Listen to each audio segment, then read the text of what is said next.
if you want to count Tyler Biotish, even though that came before free agency, he got a multi-year deal as well after they released him, which means there's no compensation for losing Tyler Biotish in the 2027 draft.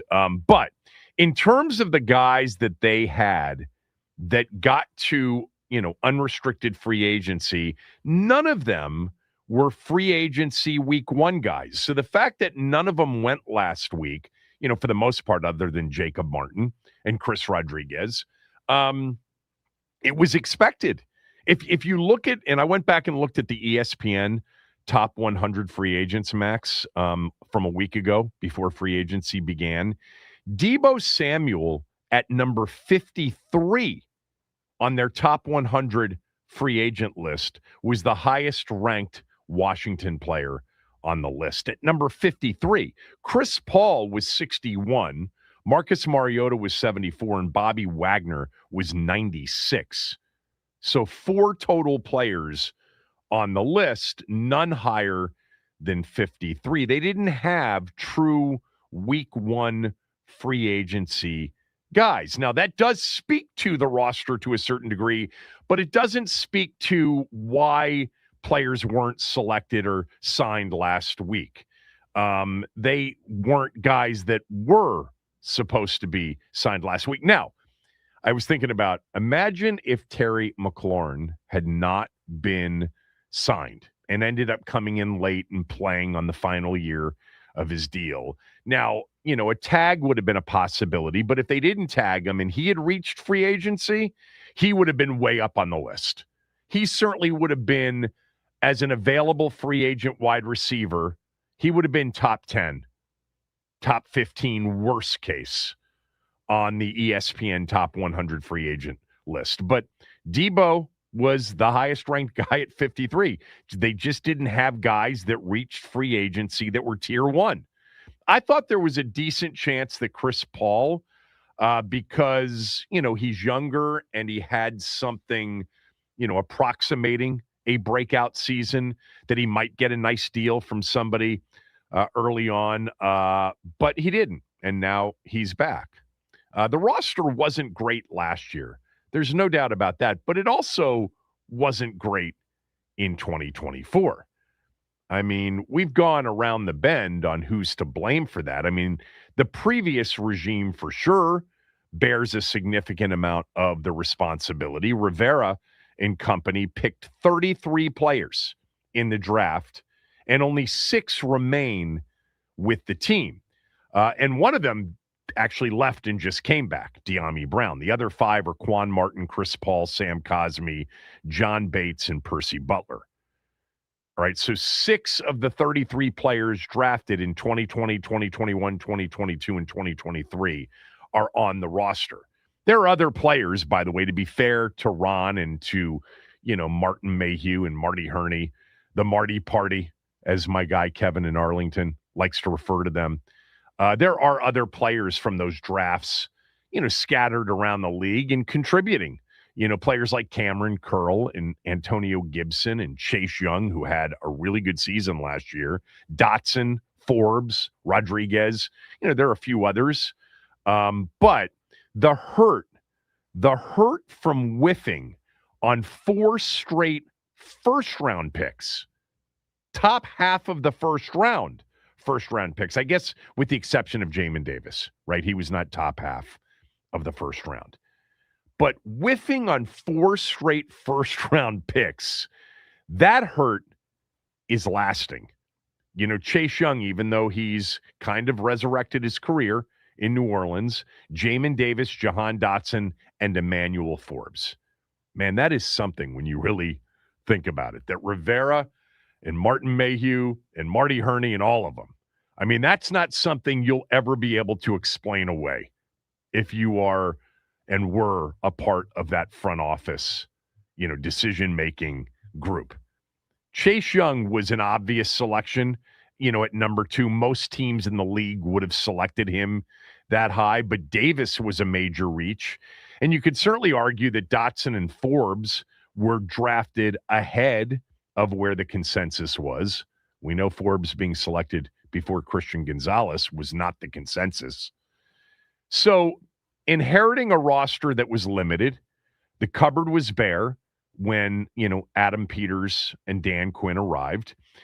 Add to that, of course, coming into an organization that had perhaps the worst culture in sports, not just in the NFL, courtesy of Snyder's, decimation of the franchise over, a near quarter century. It wasn't going to be fixed overnight. Jaden Daniels almost, single-handedly resurrected the franchise in sort of quick turnaround way. And he's still the number one reason that we as fans can afford to be somewhat optimistic going into his third season. His second season, he missed so much of it, as Ben described it. I think it's a good way to put it, that basically it was a redshirt year without gaining the extra year of his rookie contract. But yes, Mex, the team last year wasn't good. The roster wasn't great. The players that reached free agency were not wave one, tier one guys. But what's also true is in year 3 of this group, the recalibration continues, or whatever you want to call it. They were in position heading into this offseason from a cultural standpoint, from a financial standpoint, to upgrade the roster and field a much better team in 2026, or at least a much better roster.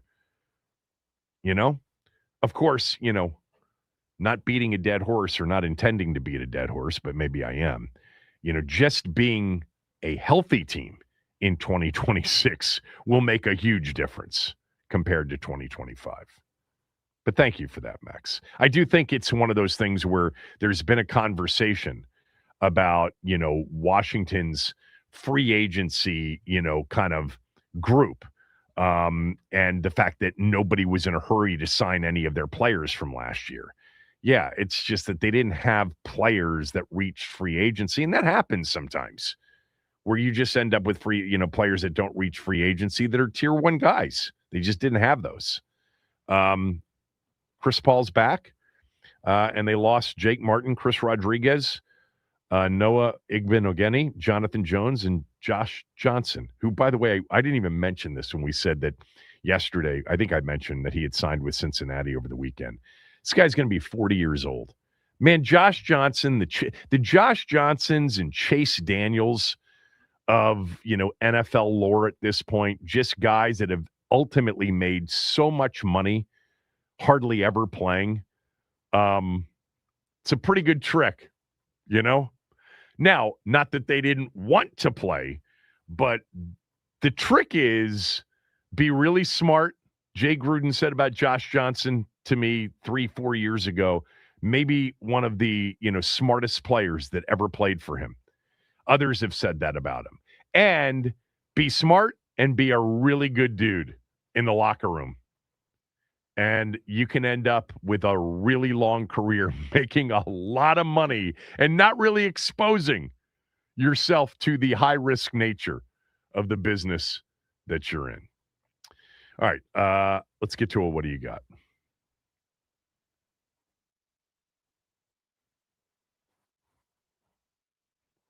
So yesterday in Dayton, Ohio, the coaches who will coach tonight in the first 2 of the NCAA tournament's first 4 games held their press conferences in Dayton. One of those coaches is Kenny Blakeney, the head coach of the Howard Bison. They play UMBC tonight, which is the first game of this tournament. It kicks off March Madness, 6:40 p.m. in Dayton, Ohio. UMBC is a 1-point favorite. The public loves Umbuck. I don't know if that's still how UMBC is referred to. It was when I was in College Park, matriculating through the best 5.5 years of my life. We referred to UMBC as Umbuck. I don't know if they still do. It's a great school, by the way. Phenomenal school. As College Park just, got better and better and better academically over the years, every other state public school got better and better and better because their applicant pool got better because they weren't getting into College Park as easily. By the way, Howard could be a smell test pick. They could be my first smell test pick of March Madness. I'm going to do smell test picks during March Madness. Last year, I was 14-10. The year before that, 13-13. That's the only non-winning year in my last 4 of doing this. And that was a 500 year in 2024, the 2024 tournament. 14-10 last year. So Kenny Blakeney, who played at DeMatha, played at Duke, and has been at Howard now for this is his 7th season at Howard, and this is his 3rd NCAA tournament appearance in the last 4 years. Pretty impressive. At Howard and the MEAC, Kenny Blakeney has made it to the NCAA tournament 3 times in his last 4 seasons. Overall, he's got a 48-38 MEAC record, which is a .558 win percentage. So he's had success since taking over the Howard program. It didn't start that way. The COVID season was a disaster, 4-29. The season that followed was shortened because of COVID. But since the 2021-2022 season, he's gone 16-13, finished second, 22-13, finished first, won the tournament, advanced into the field of 64. 18-17, but won the MEAC tournament in 2023-2024. They were 12-20 last year, did not win the MEAC tournament. Then this year, his best year, and I'm going to go through some of the games that they played this year against some decent competition where they were pretty competitive. They were 23-10, 11-3 in the regular season, and first overall in the regular season, and then won the MEAC tournament to get to where they are tonight. So during this press conference yesterday, you'll hear the question, and then you'll listen to Coach Blakeney get very emotional during this answer. But I loved this answer. Here it was. Hi, Coach KB. Harmony Bailey for Howard University. So I know how important culture is to you from your high school days at DeMatha Catholic to being a part of 2 national championships at Duke. So my question is, how has what has been poured into you translated over to you coaching and coming to March Madness 3 times at Howard? That's a wonderful question. Being at DeMatha and being at Duke, you don't see the culture as it's being built. You get in the back of the line and you do what the older guys are doing in front of you. So I didn't understand how to build culture. I understood how to follow culture. And there's a huge difference. I had to learn how to build a culture. And that took some time. And thankfully,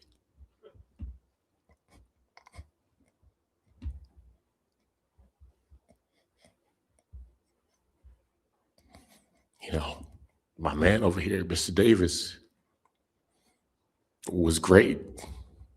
It was great. I mean, I don't know how many games we won our first year, 4 or 5. Our next year, we were 1 and whatever before COVID, and we had to shut the season down. But, he was nurturing. He was loving. He was tough when he needed to be. But he was right by my side as a partner. That was a very, very good answer to the question. Kenny Blakeney's had an interesting, career. Like, as mentioned, played his high school basketball at DeMatha, grew up, born in D.C., was on the Duke teams from 91 through 95. Ended up playing more as a senior, wasn't a significant player on those teams, but he played for Duke during those years. And then started his coaching career right when he got out of Duke as an assistant at James Madison. And he's got one of those resumes that just speaks to the grind of getting into the coaching business. Madison as an assistant, LaSalle, then to Delaware, then to Seton Hall, then back to Delaware, then to Marshall, then to Harvard for 5 years, then to Columbia for a few years before getting the head coaching job at Howard in 2019. So they're the only DMV team in the Big Dance, the only one that I would call a DMV team.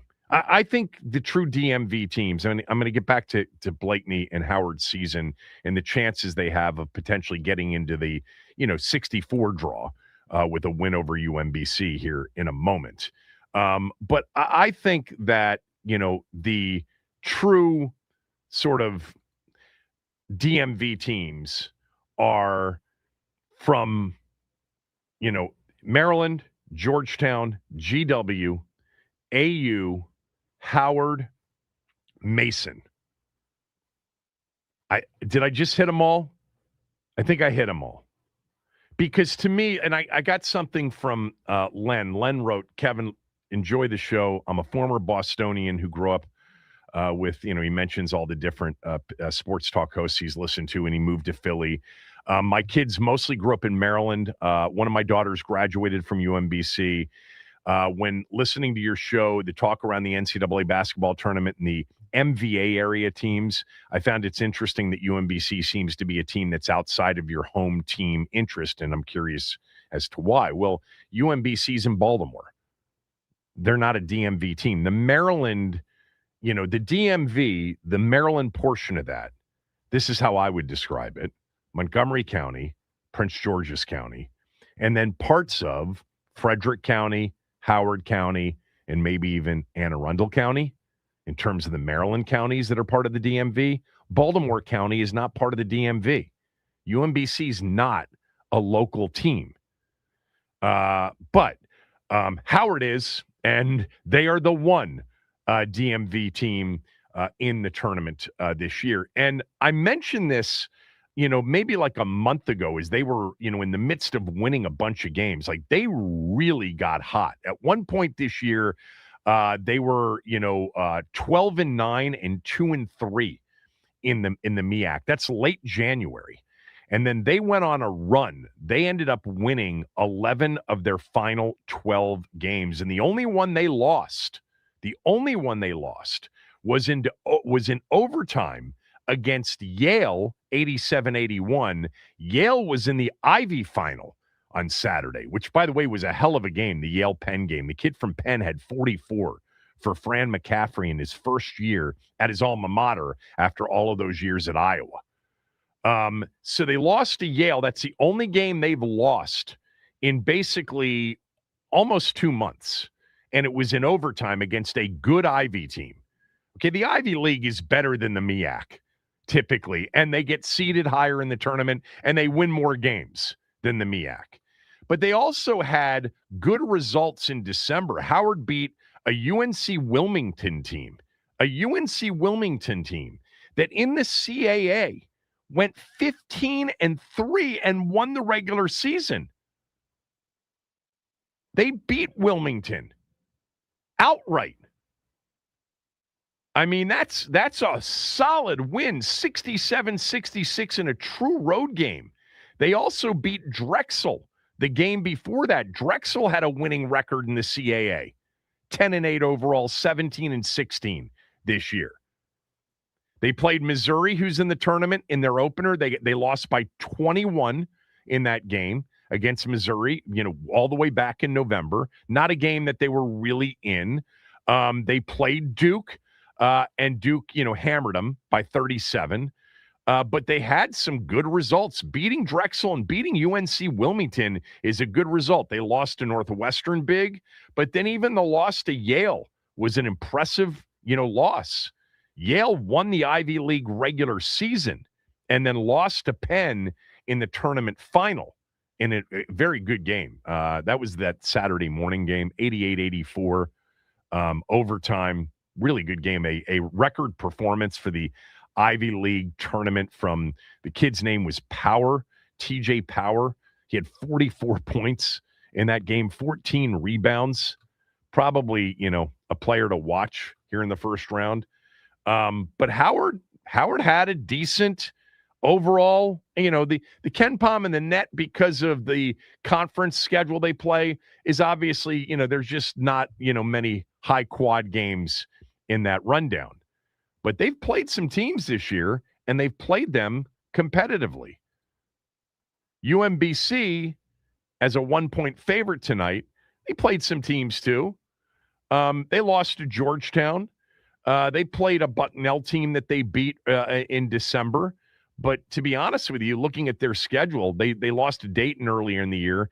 I don't think that they overall, other than maybe in their league, in terms of their non-con, were more impressive than Howard. Good reason to watch the first game of the tournament tonight. And an easy guy, Kenny Blakeney, the head coach at Howard, to root for. Go Bison. I think I'm going to have him in the smell test plus the point. Can't believe this, but the public action overwhelmingly on UMBC, and there is very sharp money on Howard. That usually equates to a smell test selection. So we will talk about that later on in the show. We're going to do some brackets on the show today, and we're going to start.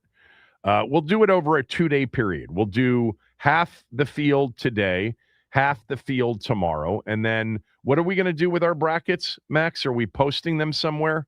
Yeah, so what's the plan? I think we're going to kind of continue the tradition that you and Denton had going last year. Just an ESPN bracket challenge. I'll put it out on the Team 980 Twitter.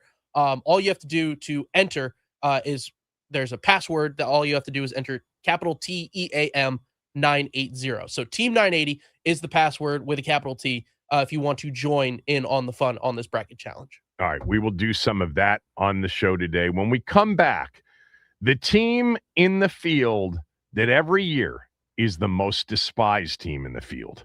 That's next.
You know, one of the things I've seen Duke do in the past in situations like this is try for the quick pass to half court and call a quick timeout so they can get in better shooting range. There's the pass to Leitner. Puts it up.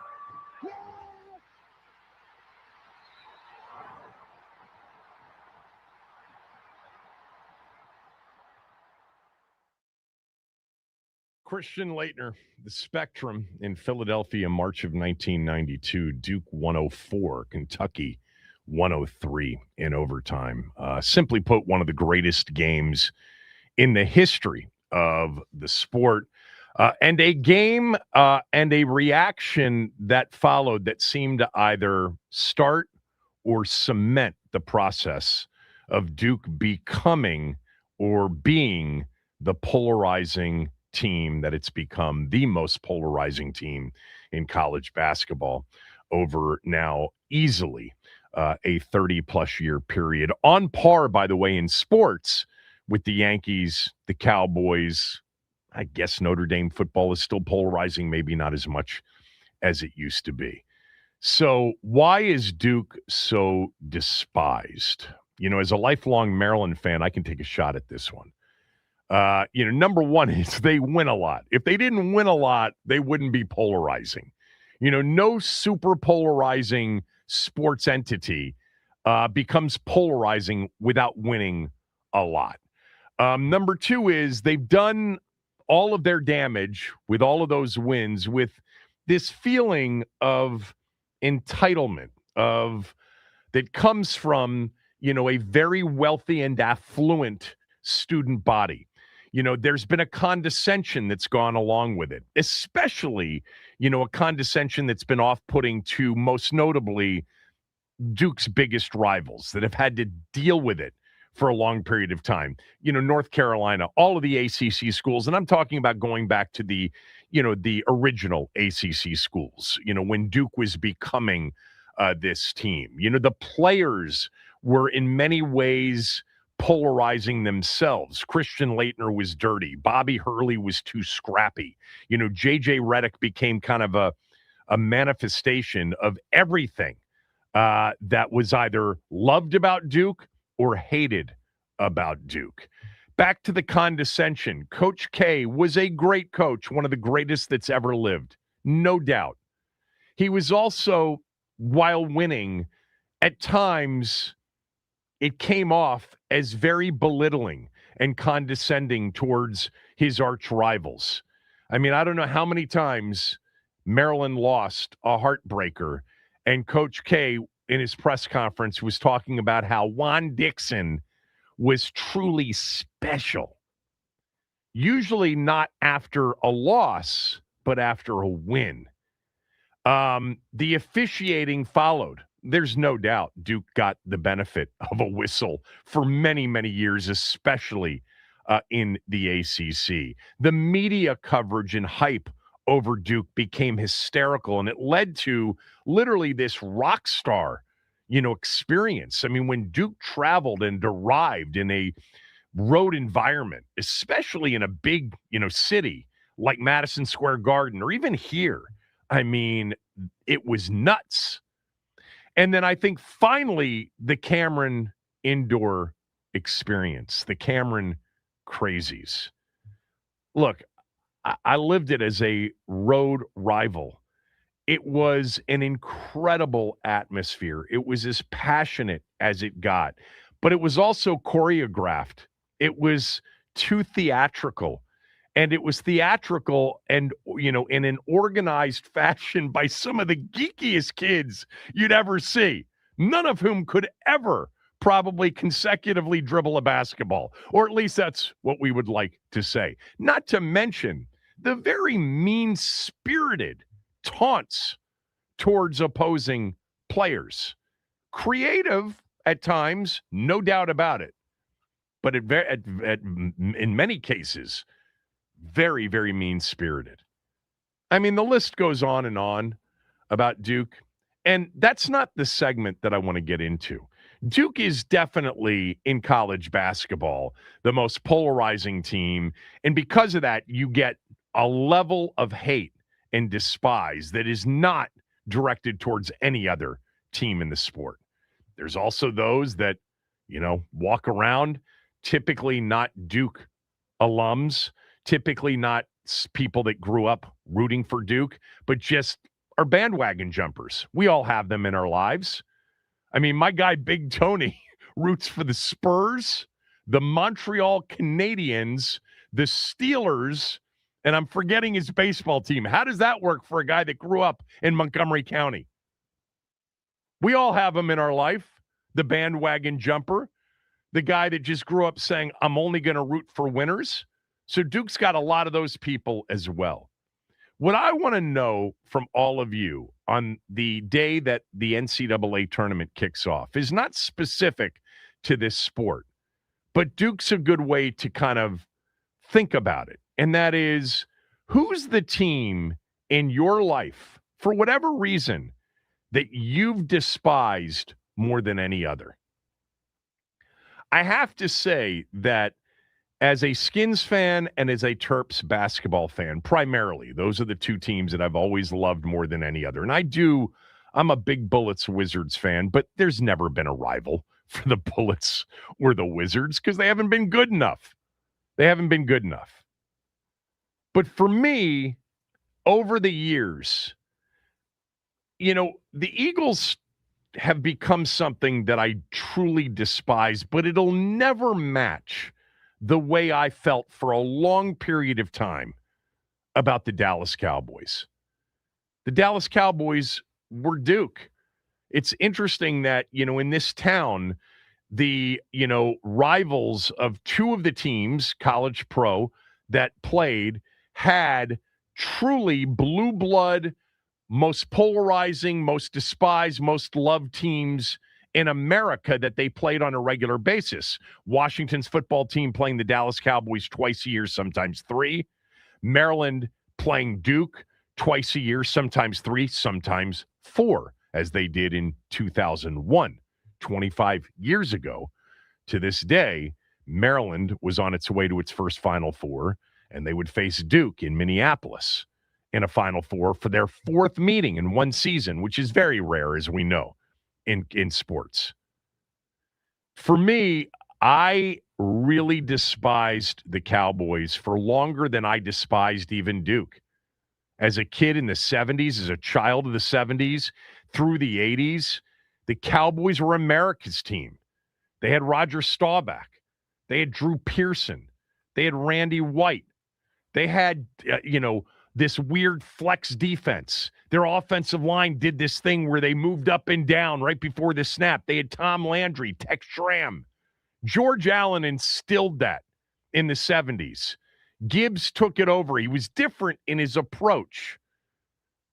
But man, the biggest games of my childhood and into my formative teenage and 20s were against the Dallas Cowboys, and 30s against the Dallas Cowboys, until obviously 1999, we ended up with a different owner and things started to kind of fade away. Now, even during the fade away period, I mean, I don't know that there was a night that I screamed louder than the miracle Monday night in Dallas in 2005. Mark Brunell to Santana Moss twice in the final few minutes of the game to turn what was a dead night and an embarrassing loss offensively into one of the most memorable in the history of the series, because it was. And then the following year, even during, and I'm just mentioning during the bad Snyder years, the following year, the Troy Vincent blocked field goal picked up by Sean, who gets his face mask ripped, and then we get a walk-off untimed Nick Novak field goal. I think the games over the years with the Cowboys are the most memorable and the ones that really generated the most fury for me. The true sort of, bloodthirsty environment. Duke was that for me too, but longer period of time for the Cowboys in more of those moments. So I'd put the Cowboys at the top of my most hated team list. This, by the way, doesn't have to be for you a team that was a rival or you hated them because of the team you rooted for. This can be for whatever reason. I want to know what's the team during your lifetime that you've hated the most and the reason why, or the reasons why. 301 230 0980, 301 230 0980. Duke's the number one seed in the draw. They are, without a doubt, the biggest draw when it comes to television and eyeballs because polarizing sells. The Yankees, the Cowboys, Duke basketball sells big time. It brings the casual, disinterested at times fans to view the game, especially when they are big games. And there's a couple of them that Duke could have in this draw that will be major heavyweight TV ratings games. 301 230 0980. 301 230 0980. Give me the team that throughout your life you've hated the most, despised the most, and the reasons why. It can be for any reason. It might be a high school rival for somebody. For me, it's the Cowboys. And I don't feel the same way today that I used to feel. I don't. In some ways, the Eagles, the feeling about the Philadelphia Eagles franchise and their fan base has certainly increased my level of venom towards them, but it's not anywhere near the way I felt about the Dallas Cowboys for roughly 30 some odd years. You know, even again, the Snyder years, the first 10 years, we had big games. There are a couple of big games, a couple of memorable games for sure against the Cowboys. 301 230 0980. Kevin Sheehan Show, the Team 980 and the team980.com.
From Tim, can't believe that the Cowboys topped Duke for you.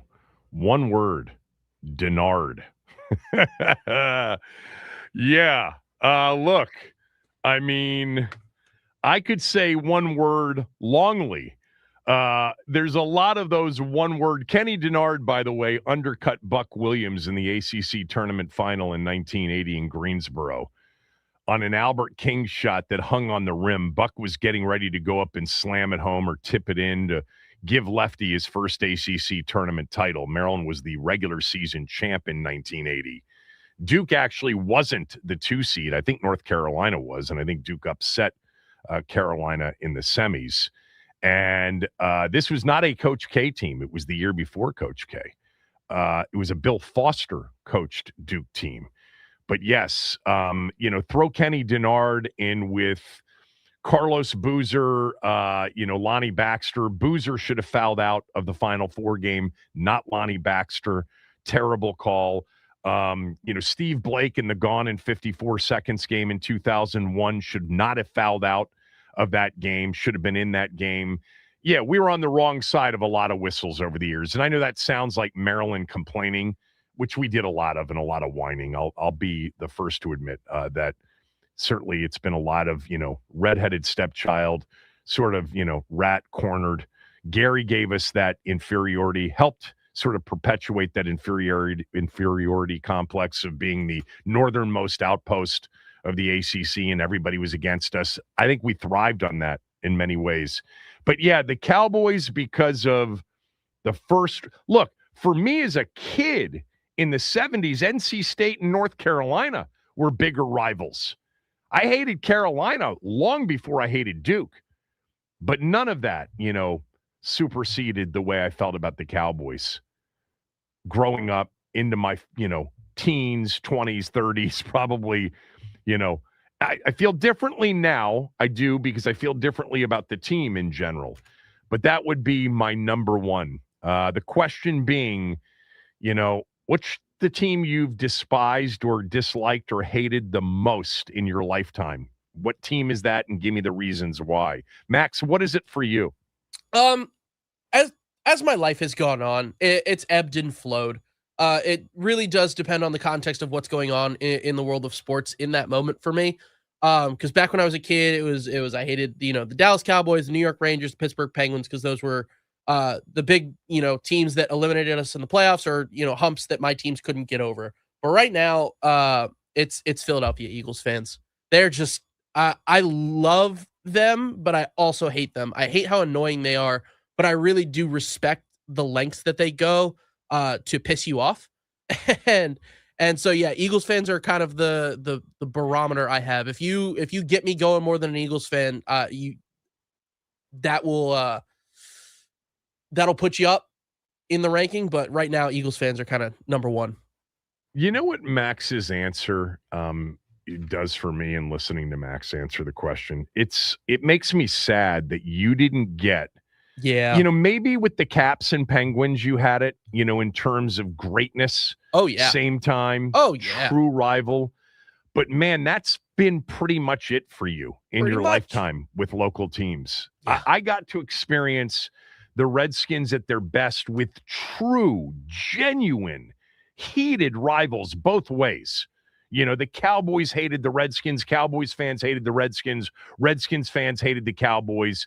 Maryland, Duke, Georgetown, Syracuse was a massive thing. But I'm talking about greatness. I'm not saying that your hate's any less if it's involved in a matchup that's between mediocrity, or between bad teams. But it goes for my boys, too. They just never had the feeling for another team like I did in multiple situations because of both of the rivals being great simultaneously. You had that because you're a massive Caps fan with the Penguins. So I understand that, and I understand the Caps-Penguins rivalry, even though I'm not a massive Caps fan at all. But in listening to you kind of mention so many different places that you went to you didn't get to experience. Yeah, I what never some had of that us one. did. Never had that one big Yeah. one that was really like that All right. I would wake up in the morning thinking about. Yeah. The Cowboys, man, Dallas week was so special in these parts. When Dallas was on that schedule twice a year and it turned to Monday of Dallas week, the intensity of the city, you could feel it. The buildup, every quote magnified from each locker room during the course of the week. It was truly special. Ross, the most hated team for you in your lifetime and the reasons why. Go ahead. Man, Kevin, what's good in the hood, man? Can you hear me okay? I got you, Ross. Cool. Hey, real quick, man, how did Whitman do in They that lost in the championship state game? final to Blake. Great season, another state final, their third straight, but they did lose to Baba, who's going to Maryland, one of the highest recruits in the country, and they lost in the final.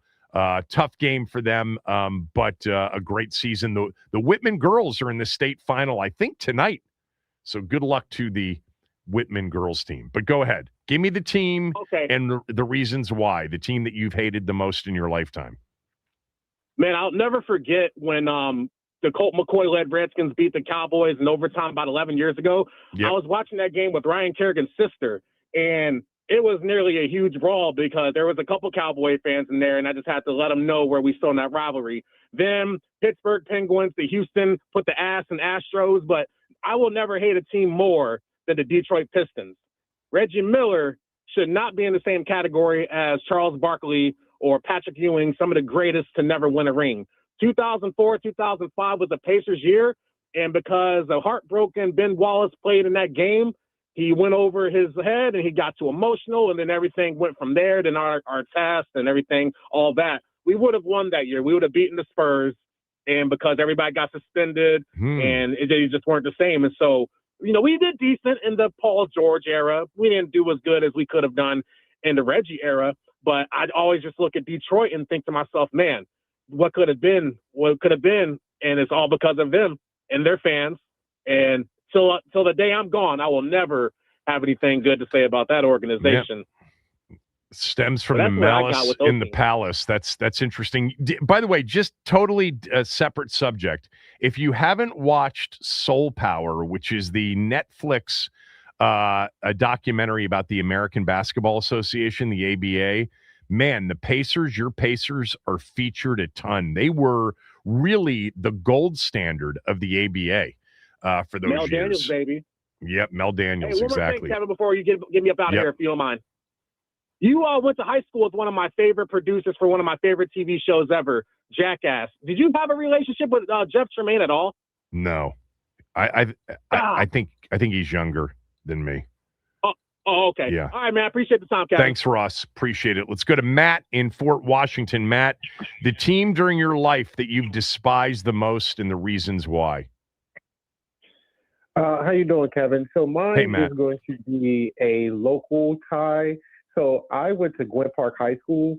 My parents went to Friendly High School, and when I was in middle school, about to go to high school, I was supposed to go to Friendly, but they had like a zoning issue that year, so I went to Gwynn Park. But my whole high school career, I absolutely hated Friendly. And they had a quarterback there named Joe Hayden that my entire adulthood, ever since he retired, I couldn't stand the guy. And it was just solely because he was a Friendly Patriot. I knew he was great. We played against him every year. He was a great, great player. But just because he went to Friendly, and that was our rival school, I hated his whole career. I hated him in Florida. Hated him when he went. I was going to say, is that that's the guy that went to Florida and played? Yeah, and got drafted high, right? He got drafted. I think it was in the top 10 that year. Okay, but my dad, he always brings up the fact that Joe Hayden, he got drafted. But then I also bring up the fact that how many alumni that Gwynn Park has put into the NFL too, and there was a couple of high round picks too. Sure. Yeah, here it is. Joe Hayden, Friendly High School, Florida from 07 to 09. In 2010, the 7th overall pick in the NFL top 10 pick. draft. Yep. by the Yep. Cleveland Browns. Yeah, I Of hated course, that he guy. ended up I still hate playing. him to this day. Yeah, exactly. So what? But he was. If I recall, he could really run, right? Oh, Like the dude was a phenomenal athlete. It wasn't just a quarterback. He was How many Pro it was Bowls one of did those he have? situations that He was a one of those 3-time Pro Bowler with the Browns at corner. we Wow. were shocked. So that's when the Gazette was hot, and the kids, they had the all county team. It was a really big shock when he went to Florida and he wound up switching positions, because he was such a great quarterback. We didn't even think that he would play a whole different position, and when he was in Florida to become a corner. So when we read that in the papers that he was switching positions, that's how great of an athlete he was. Right. That he was a D1 prospect in a different position. Got it. Hey, thanks. Good call. And that's the point here. I want to know the team that you hated, despised the most, and the reasons why.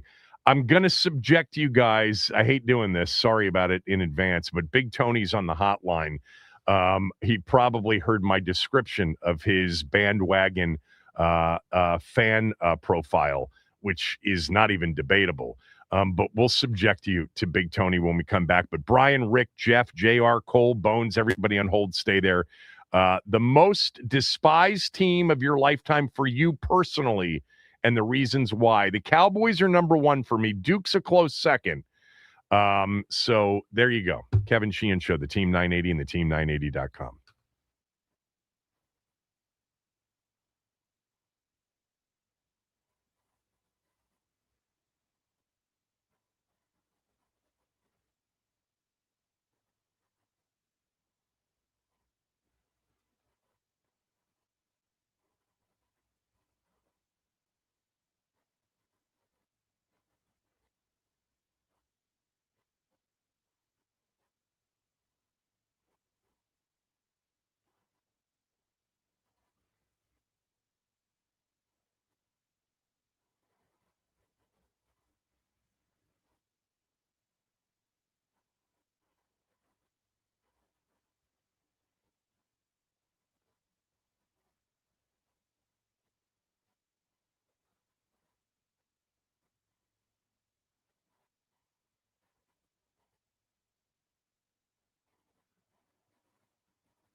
The NCAA tournament kicks off tonight with the first two games of the first four. We get two more tomorrow night, including Miami of Ohio and SMU tomorrow night. Howard opens up the tournament tonight against UMBC. I may have a smell test pick on that at the end of the show. We'll do some brackets on the show today, but it is that time of year where it is popular to hate Duke. They are one of the most polarizing teams in sports. No doubt. My question to all of you, what's the team in your lifetime that you've despised the most, and what are the reasons why? For me, it's close, but the Cowboys would be one because I think I hated them first. I hated them the longest. They broke my heart probably more often than any other team. For me, there is no heartbreak. It's the number one all-time heartbreak for me as a sports fan, the 1979 season ender at Texas Stadium when the Cowboys came from 13 down 34-21 in the final 2.5 minutes of the game, and they beat Washington 35-34. Washington was eliminated from the playoffs altogether. If they had won the game, they would have been the 1 seed. They would have hosted throughout the NFC playoffs and would have been favored to get to the Super Bowl. That loss was absolutely the dagger of all daggers. But the Cowboys provided so many of those. The Clint Longley game, which famously for me and some of you who have listened to the story over the years, nearly killed Scott Van Pelt's grandfather. He was popping heart pills during the game. When Longley threw the last touchdown pass, he keeled over. He survived, but the ambulance came, resuscitated him, and Scott was forever traumatized in his life. But we had all of those games, even as you got older. The Rocket Ishmael game, for sure, one of the all-time crazy finishes. We had them throughout. Cowboys number one for me. It's pretty much self-explanatory. What's number one for you? I describe Big Tony as one of the all-time bandwagon fans in my life. I love Big Tony. He's a wonderful human being, but he roots for, let's count them, the San Antonio Spurs, the Pittsburgh Steelers, the Montreal Canadiens, Duke, and who else am I missing from that list? What's going on, Shawty? What's up, Shawty Shaw? Hey, look here. First of all, What? to the caller that called, Tremaine is he's a little younger than me. His sister's like 1 year younger than me, but he's a little bit younger. Yeah, he went to Whitman. Him, Spike Jones, and there's a couple other cats out in Hollywood doing big things. Yeah. Kevin, high school for me, Walt Williams at Crossland. It was Walt Williams. Whitman went to the States every year, and every year, well, they went 2 years in a row. First of all, they didn't go to the States every year, okay? No, they went to the States that first year and lost to Walt Williams and Cole Fieldhouse in the final against Crossland. That was Marty Dickerson's first state final team. But why Crossland? They're not even a county team. Because of Walt Williams, man. That just hurt me, Slim. But anyway, okay, here, this what happened, Kevin. What? Pittsburgh played Dallas in 75, I guess, for the Super Bowl, maybe 76. And after that, my uncle bought me all Pittsburgh stuff from the JCPenney catalog, gave my brother Dallas. So every year he would give us our little, Steeler uniform, cowboy uniform, and it just stuck. Okay, with the Spurs. Well, my uncle, if y'all know about George Gervin, he was he was in the pharmaceutical. And my uncle was a pharmaceutical salesman, and I never knew nothing about him. And I met him back in about 78. Yes, indeed, about 78. With the Montreal Canadiens, I lived in Rockville, and one day I had to take out the trash, and I went to the dumpster, and there was a Montreal Canadian hockey stick and a mask sitting there, and I took it. I didn't wear the mask. I just took it, and I used to play hockey with the little Montreal Canadian stick, and that was probably 77 or something, and it just stuck. My baseball team is the Orioles with Bunbury and Singleton and Murray and Lowenstein and just all them. My college basketball team was Michigan because I used to like Gary Grant and Ramil Robinson and them. But other than that, man, you take it easy, Shawty. No, wait a minute. Hold on. You didn't tell me the team that you did. Oh, Crossland is number one. Oh, and if we're going to do pros, it's the Ravens. I can't stand them, man.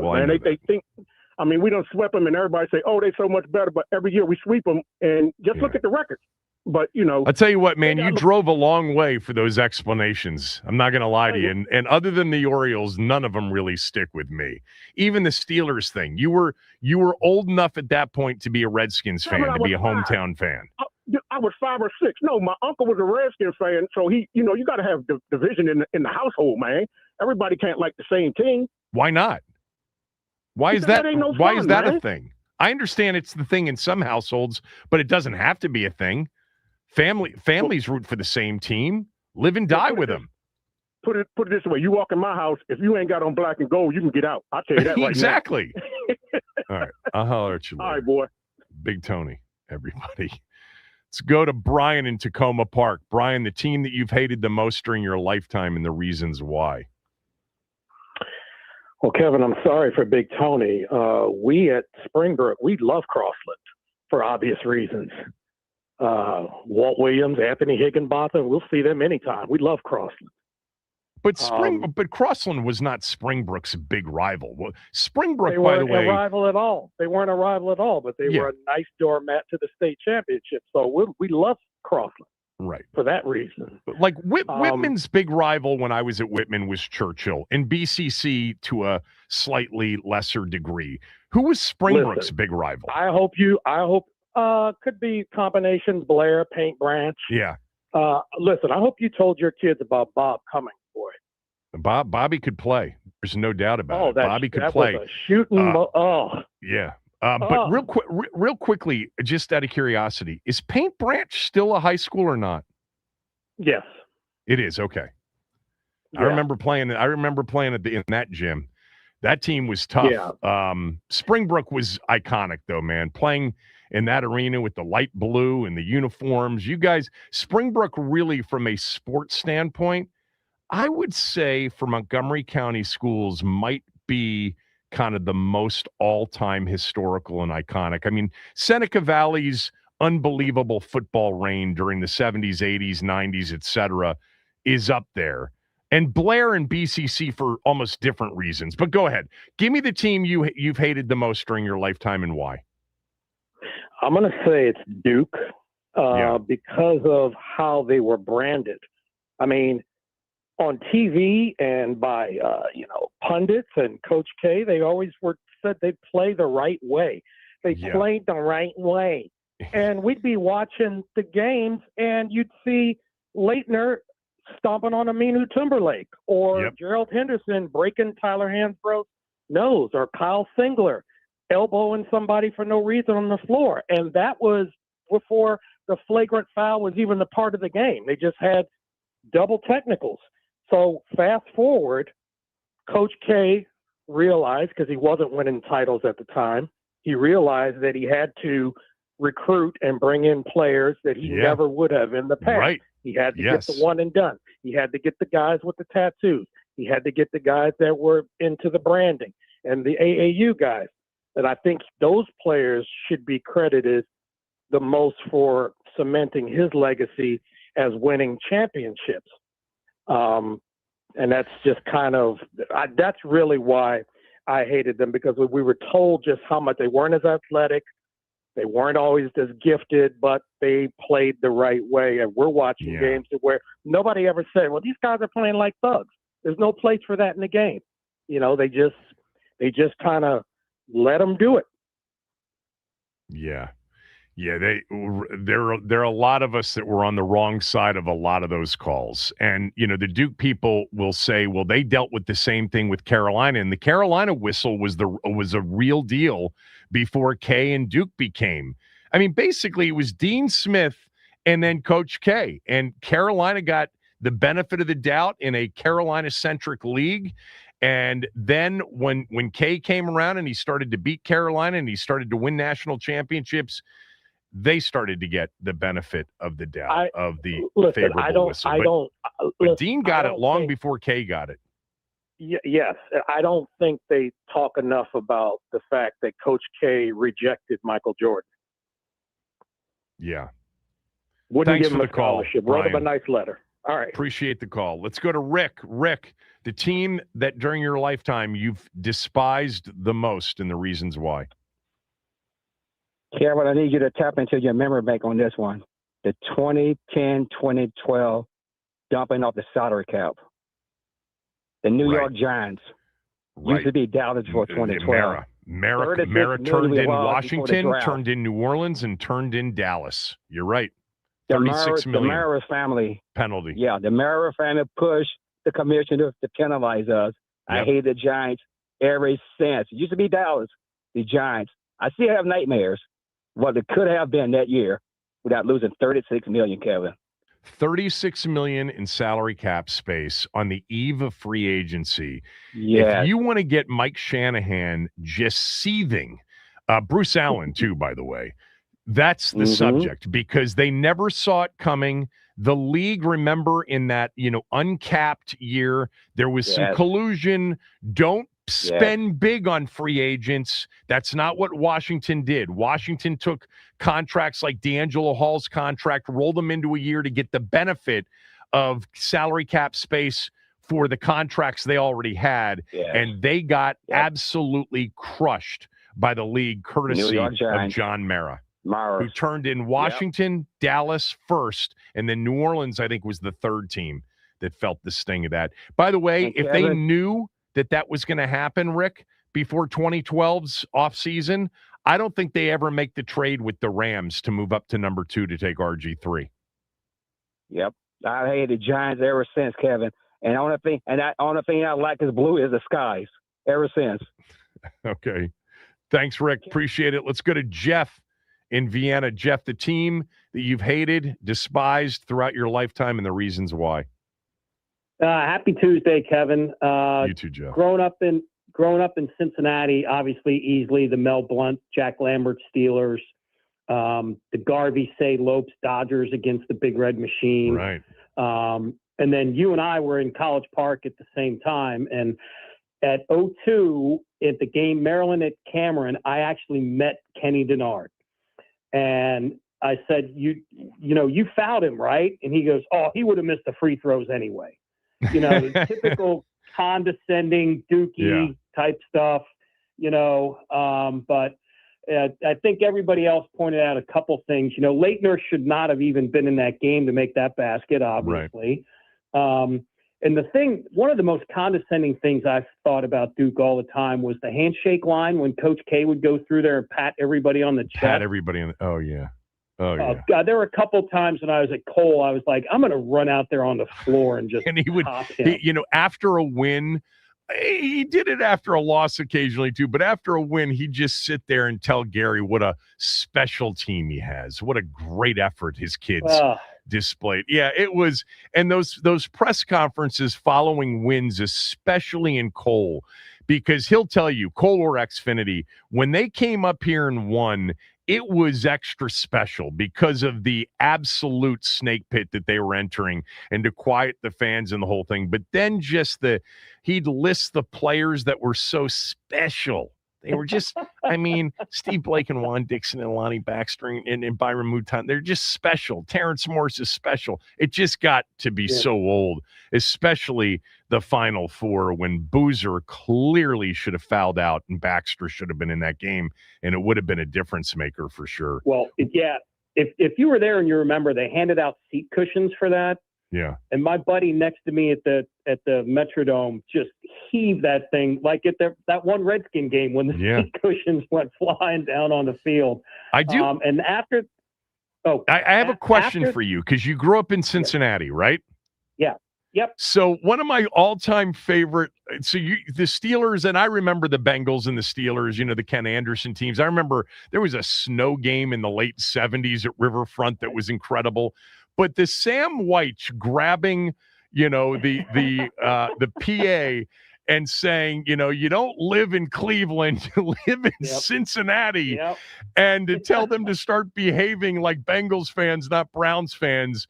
The Browns rivalry was a massive one for the Bengals as well, right? Well, there wasn't all the dirty play from the Browns that we always got from the Steelers. The Browns rivalry was there just because of Paul Brown and all the history and everything. But when you got Mel Blount clothesline and Ken Anderson 14 yards out of bounds, with no penalties and stuff like that, And plus, kind of like the Maryland Duke rivalry. For a while, the Bengals couldn't beat the Steelers, so it wasn't really a rivalry, but we always thought it was. Yeah, exactly. Yeah, the Cincinnati have a good teams day, none of those teams. I mean, Houston got closest because they were in back-to-back AFC championship games against the Steelers. Thanks, Jeff. Appreciate that. 301-230-0980. I see everybody on hold. We'll do this a little bit longer. The team that for your lifetime was the team that you despised the most and the reasons why. Kevin Sheehan Show, the Team 980, the team980.com. You can download the Odyssey app, listen to us wherever you are, whenever you want. You can watch this show on the Team 980's YouTube channel. Just hit the subscribe button when you get there and hit the like button as well.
Will the next person that sees anybody throw anything onto this field, point them out, and get them out of here? You don't live in Cleveland. You live in Cincinnati. Sam White, 90s, one of the all-time great, taking over the ref. It had to be the referee mic because it's not like they got a PA mic on the field, right? The referee gave him his mic, and he just, in one fell swoop, eviscerated the Cleveland Browns fan base. Sam White, I looked this up. I thought he had passed away. He passed away 6 years ago now. He was a Redskin quarterback, third stringer. He was on the 71, 72, and 73 teams with Billy and Sonny. He was the third string quarterback. And then in 74, they signed Joe Theismann. And Theismann became the third string quarterback and also a punt returner. Yes, Theismann was a punt returner in 1974. The question for all of you on the phone lines at 301-230-0980.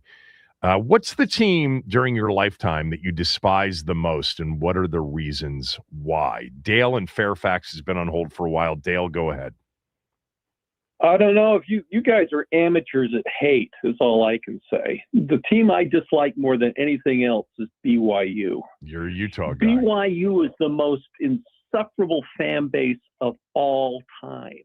I guess it starts when you're like 7 years old and start getting proselytized on the playground.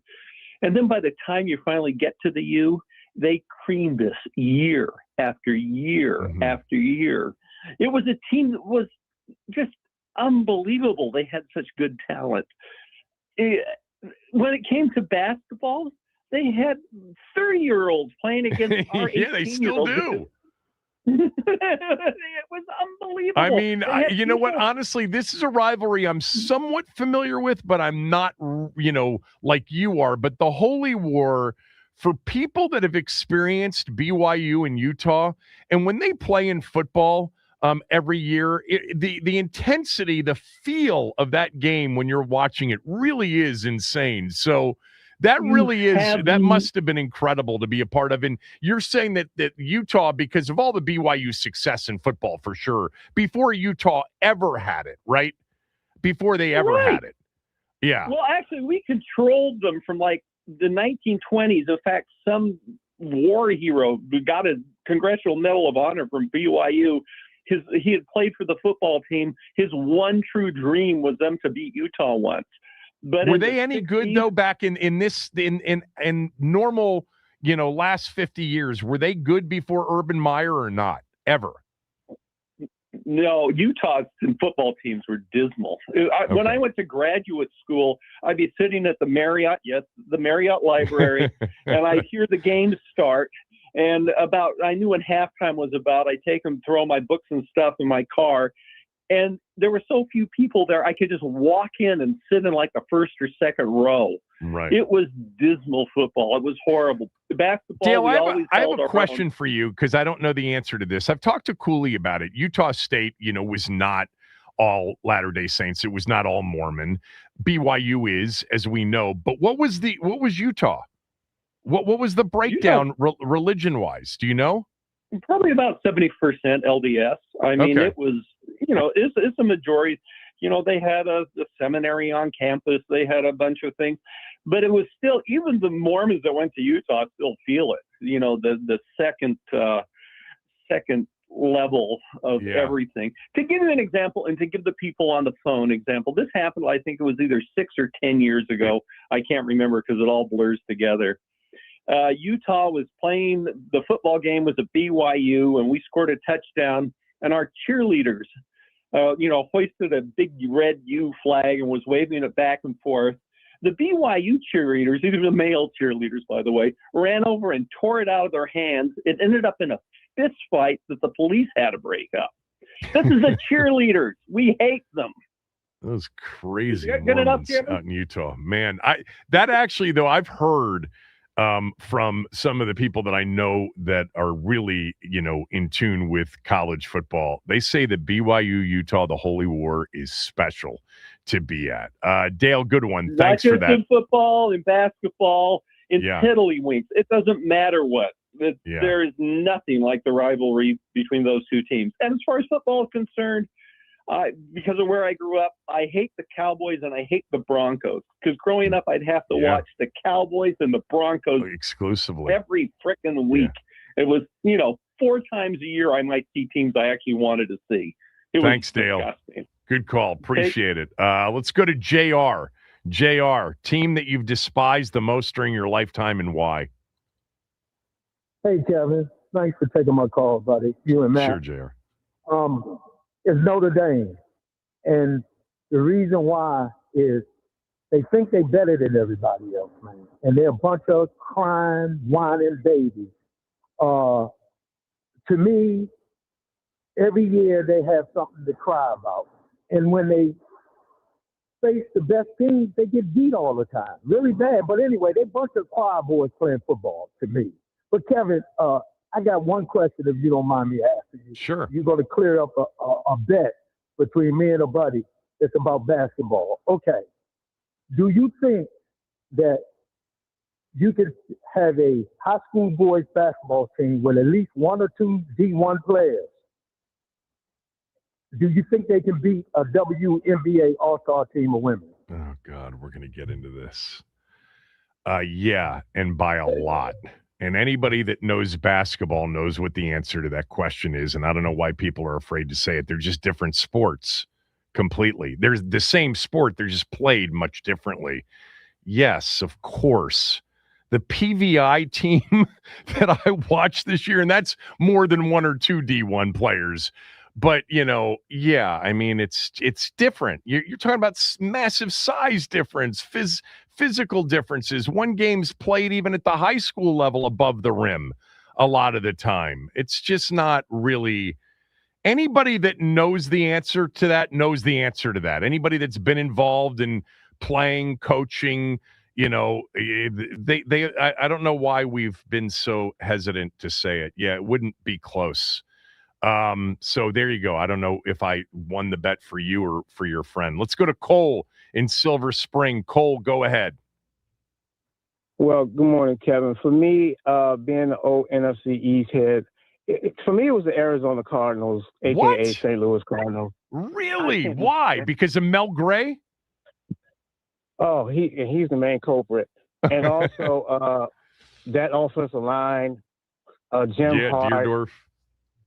I don't know if you remember that game, and I think it was a Monday night game, and the Mel Gray catch, not catch type of thing ended up winning a controversial game. And the refs got together, said of course I remember. It cost Washington a playoff berth in 1975.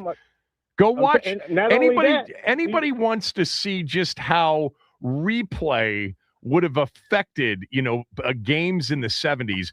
The the Butch Johnson touchdown pass in Super Bowl, is that 10 or 11, the Cowboys over the Broncos. He doesn't even have it in his hands for even a split second. They called it a touchdown. And Mel Gray's catch that forced overtime in a Cardinals-Redskins game at Busch Stadium in 1975. Pat Fisher knocks the ball out of his hands. He never has it. Washington goes to the playoffs that year. Instead, they called it a catch after the referees huddled and decided that they would give the Cardinals the touchdown. Yeah. But I still did. I never had the despise for the Cardinals that I had for the Cowboys. I hate everything about them. I hate those white uniforms. I hate those little bird. I hate that red bird. I mean, they had some teams. Now they used to beat the Eagles like a drum. They had some teams every now and then. They beat the Eagles like a drum. I think they still got the all-time. Coriel's teams were good. Hannafin had some teams that were really good. But you're right. The Deerdorf, Conrad Dobler, those O-lines, Terry Metcalf, Jim Hart, they had some good teams. No doubt about it. They did. Yeah. Do you remember when we had I think that John Riggins game, I think it was 1979, Jack Party. We lost to Dallas. Yeah, it was the Cardinals that got blown out by the Bears. Yeah. That was his point differential. Some weird point differential. It was we could have lost that game because the Cardinals laid down. We missed the playoffs. Yeah, if the Bears won by more than 42 points, Washington would be knocked out completely by a loss. It was point differential on the wild card between the Bears and the Redskins, and they won by 44 points. And the Cardinals just laid down. Yeah, All right. Those are good reasons. And the after effects after that, John Riggins sits out the next year. Jack Pardee get fired. Yeah. We end up getting Gibbs in the rest of history. Cole, honestly, I've had that conversation. I remember having that conversation with Bobby Beathard when he was alive with Charlie. It is true that if they win that game, which was the biggest and biggest heartbreak game of my sports rooting lifetime, the 79 season finale against the Cowboys. But if they win that game, we probably don't get Gibbs. Thanks, because they would have been in the postseason. They may have gone to the Super Bowl. Pardee doesn't get fired after the next season because Riggo comes back, and Gibbs doesn't coach here starting in 81. Carl, thanks for holding. Go ahead. The most despised, hated team of your lifetime personally, and the reasons why. Thanks for taking my call. It's got to be the Cowboys for me. I'm 54 years old, and like everybody has said, that 79 game, I remember watching that. I remember, Roger Staubach taking them down the field and throwing the touchdown. Yeah. Was it Tony Hill who caught the ball? Tony Hill, yep. 42 seconds left, and then they let the clock tick off after Theismann threw to Donnie Warren. They were in field goal range. It would have been a 58-yarder for Mosley, but he had the leg. And they're screaming timeout, and with 2 seconds to go, clock ticks off. That just goes to show you how imprecise the game was back then. There was no replay. There was no clock, check. The hometown clock operator ticked off the final 2 seconds, and Mosley never got to attempt that field goal. Yes, indeed. And also, I think Duke is a close second to me, too. I'm a big Maryland fan, so Duke is definitely up there. But the unique thing about the Cowboy rivalry to me is we are surrounded by our enemies here. I don't know any other fan base for the most part in the NFL who has their direct rival right in their city all the time. Heck, your brother could be a Cowboy fan. Your cousins can be a Cowboy. Hell, my best friend was a Cowboy fan growing up. Do you think we're exposed to that more than Philly or more than New York is? I do, Kevin. I really do, especially in this area. I firmly believe that it does seem like there are a lot of Cowboy fans. You're right. Oh, man. Yes, but that's all I got. All right. And, thanks, Carl. Appreciate it. This is fun. Anthony, thanks for holding. Go ahead. Kevin, if anybody ever wants to see how you do not play defensive back in the NFL, look at Ken Stone. Yeah, against Longley. Yep. Turned his head completely. Turned his head completely. Drew Pearson ran right by him. Yeah, I mean, when you initially started the segment, you said the one word you said, Longley. Bingo. Yeah. Ever since then, I can't stand the Cowboys. It's not the same fervor as it was back in the day. Right. But going back to the 79 game, where we actually had a team and we should have won the game. The Giants game that we lost on the last game of the year doesn't even come close to that 79 game. Oh, not even close. Oh, no. That team against the Giants was a sorry team to begin with. And I think we made noise in 79, but yeah, it's the Cowboys. Oh, we would have definitely made noise in 79. 100%. The Cowboys, remember, that was Roger Staubach's. We did not know it at the time. That was the last regular season win for him because they lost the following week at home to the Rams. And that was it. He retired. Mm-hmm. Remember, he had all those concussions, and he and Landry were at odds. But that 79 game was Roger Staubach's last win as a quarterback. You brought it up earlier. It's amusing to think what could have been and what should have been, because we got Gibbs, but that 79 team was good. But so we don't know.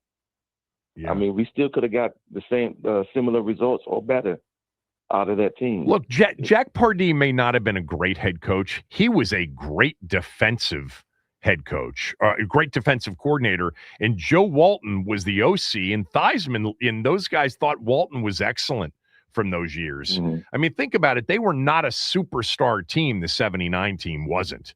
I mean, Joe had a no, great not year. by Riggo any had a stretch. great year. The O-line was okay. The receivers were like Danny Bugs and Ricky Thompson. Like, they didn't have great receivers, but man, Clarence Harmon, Buddy Hardiman, those guys, they really did overachieve that 79 season. No doubt. Thanks, Anthony. I got to take a break. Those of you on hold, we'll do this one more segment. So Bones, Dan, Athen, Paulie, the team that you hated the most growing up through your lifetime, and the reasons why. Kevin Sheehan Show, the Team 980 and the team980.com.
All right, we're going to do some brackets next hour, Max and I will. And then we will post those, right, on ESPN.com.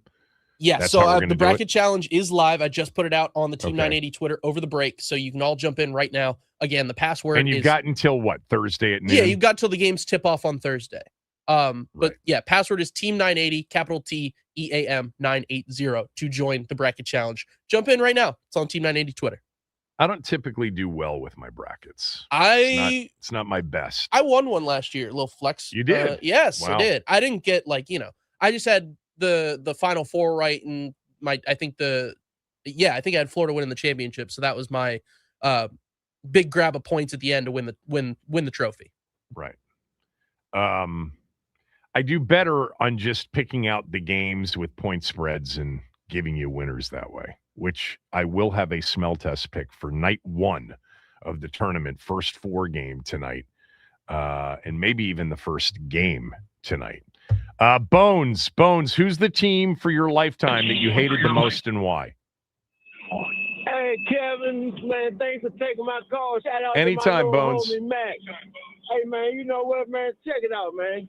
You know, I live in Washington, D.C. I grew up in Washington, D.C. You know, I was born in 1960, right? So, you know, I can remember, man, the days of Craig Morton, and, you know, all them guys like that, right? You know, and I'm trying to figure out, man, if you're from Washington, D.C., right, you know, how can you not hate anybody but the Dallas Cowboys? Because you got all these people that live in the Washington, D.C. area. I'm talking about in Washington, D.C. I ain't talking about Maryland and Virginia. I'm talking about inside the nation capital in Washington, D.C., and they talking about D.C. standing for Dallas Cowboys. Well, Bones, you know this. There are a lot of Dallas fans that live in D.C., but certainly in the surrounding DMV area. I'm with you. But you and I are, my kids don't hate Dallas the way we did. Max even said Philadelphia is more his rival. Let me just tell you something. Clinton Portis, Chris Cooley, Santana Moss, all the guys from the teams of this century, the game they thought of the most was the Philly games. So it's different. It's been a long time since Dallas, Washington has meant to the area and to the country what it did for about 30 years. Thanks, Bones. Let's go to our guy, Paulie, in the 757. Give me the team that you've hated the most during your lifetime and why. Big guy, how you doing, man? What's Hail up? to the W. Of course it's the Cowboys, but running up a close 1B is the Lakers, man. And I'm going to give you some stats. Wait a minute. Why is it the Lakers for you? Were you a Celtics fan? Are you? Nope. Here we go. No, listen. 42, 15, and 7.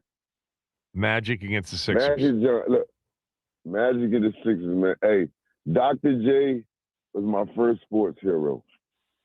And I remember the first NBA game I ever got to see was the tape delay Game 6. Yeah. I'm up 12 o'clock, 1 o'clock, whatever it was in the morning. And I finally get to see my hero, Dr. J, and Magic Johnson in the lake. Magic Johnson went crazy on him. And from that point on, I said, I remember when the season starts next year, I hate the Lakers. And I've been hating the Lakers. I could never appreciate nothing about the Lakers just because of that point, man. But Magic was my guy, right? In the 80s, when the Bullets sucked, I was just such a Magic guy, and I still am to this very day. And that's truly one of the most amazing performances, not because he was a 6'9" point guard playing center for Kareem, but because he was a rookie in Game 6 against Daryl Dawkins and Dr. J. 42, 15, and 7. Yeah. I hate the Lakers, bro. All throughout, I could never appreciate Magic until he was done. I couldn't appreciate Kobe until he was done. I couldn't appreciate Shaq till he went to the Heat. I hate the Lakers just as much as I hate the Cowboys. There's almost like the same words to me. Cowboys, Lakers are the same words to me, man. Dr. J was my first sports hero, and he broke my heart.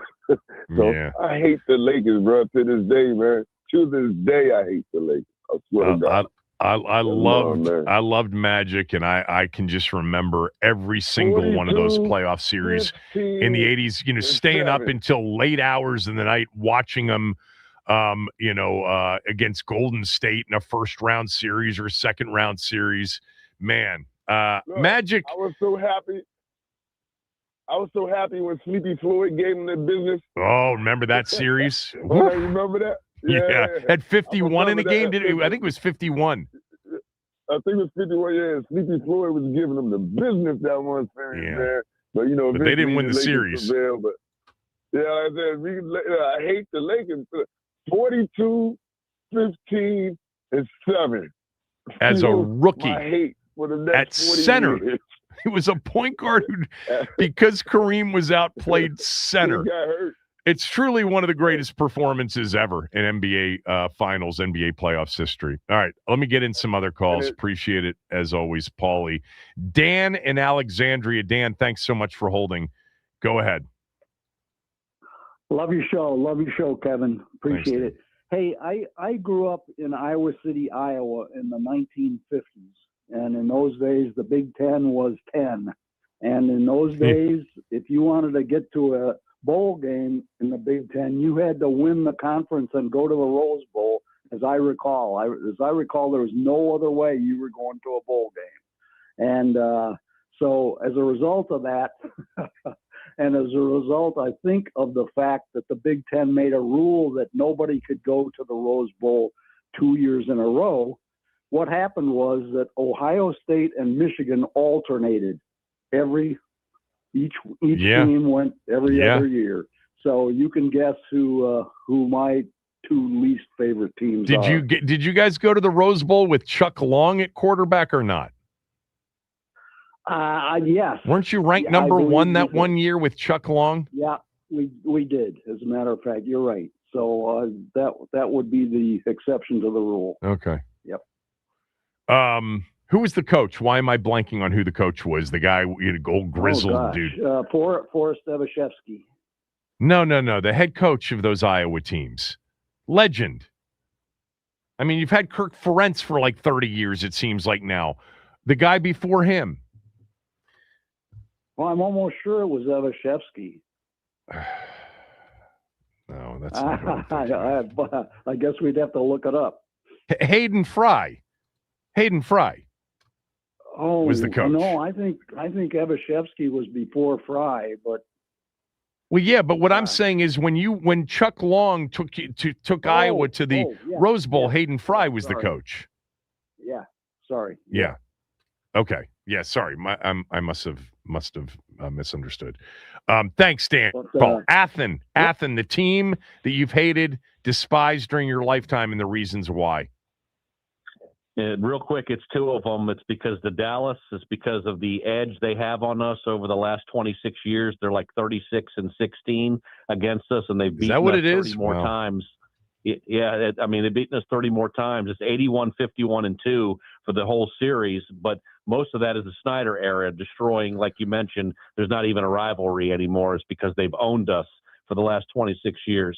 And the second is the Indiana Pacers, especially of the 90s. I loathe Reggie Miller. I'm a big Knicks fan growing up, and we played them in the 90s. And that game where he scored the 8 points in 6 seconds or whatever it was, I still remember it like it was like yesterday. I hated that guy. I wanted to punch him in the face. But those are my two.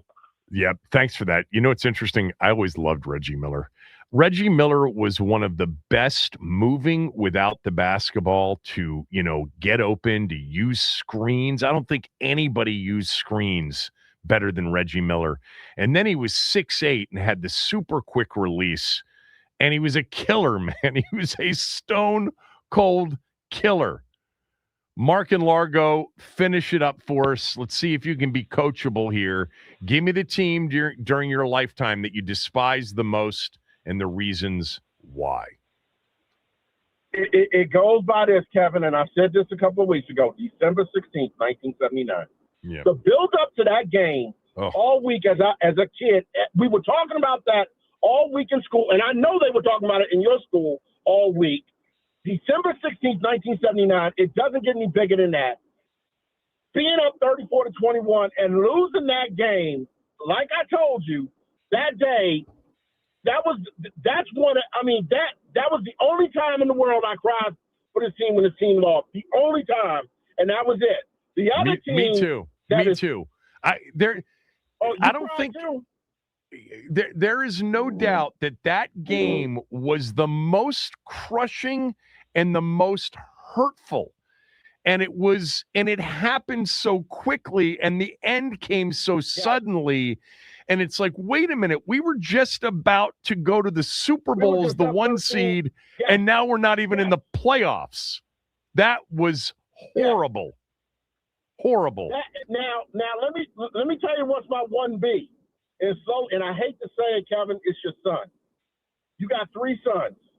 You got Kirk, you got Sean, and you got Kyle. Kyle is vastly coming up there, man. I hate to say it, man. And here's the reason why.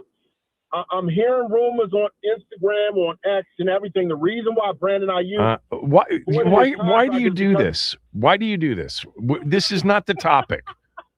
This isn't the topic. Okay. And Kyle's not a team. Okay. December 16th, 1979. No doubt. I mean. Hey, Kevin, that was it. Yeah. That was it. You forgot to say something, Kevin. You forgot to say, I said it on your day, and my day just passed. But you still owe me. You got to say it. What? Whatever, Kevin. I don't know what he's talking about, Max. Help me.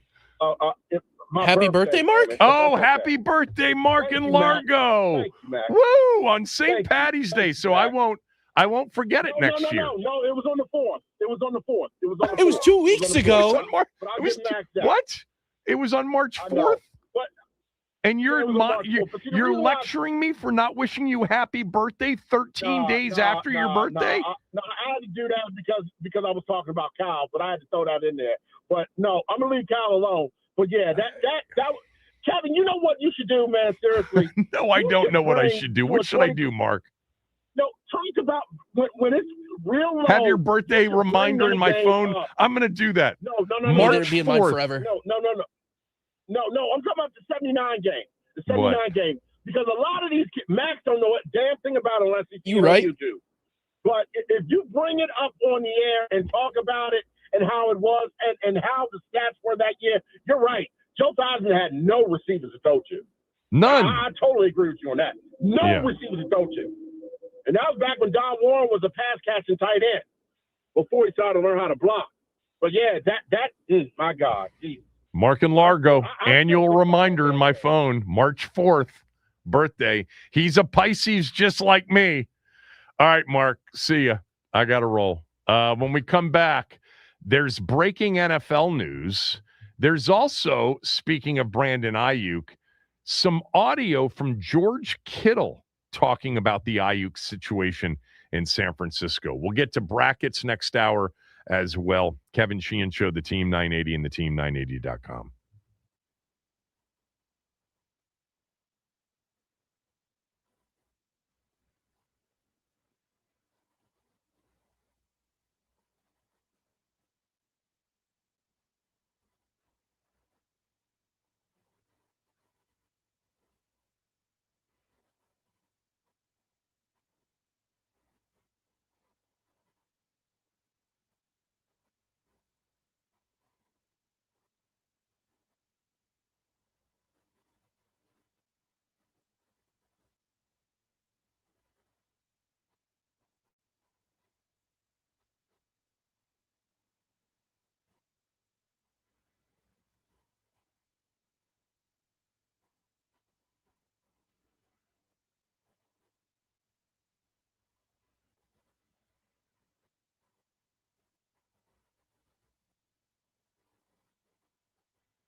Brandon Ayuk is still out there and available. Still think that there is, a good chance he ends up here.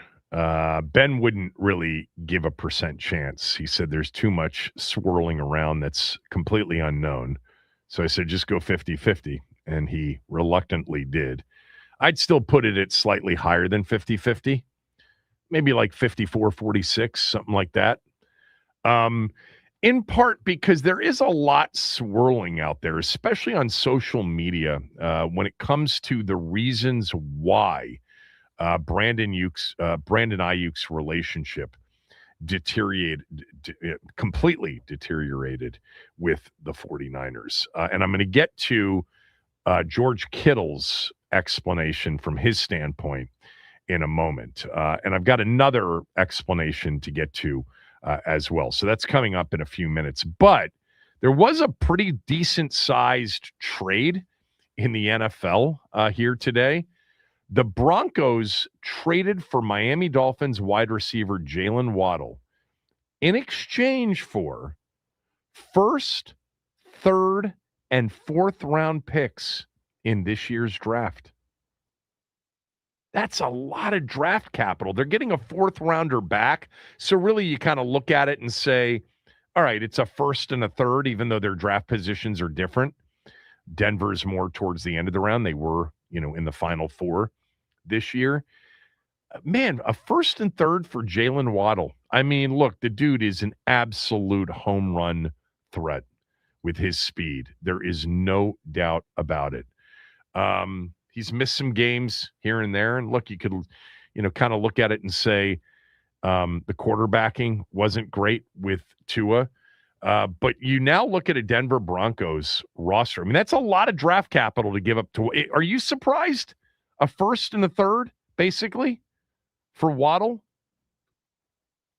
Max, are you surprised by that or not? A first and a third for Jalen Waddle is a lot of compensation. It's end of the first round and end of the third round. Still, it's a lot. I still feel like it. It feels like a lot for a young receiver, especially when you see guys around his age go for usually like a day 2, day 3 pick.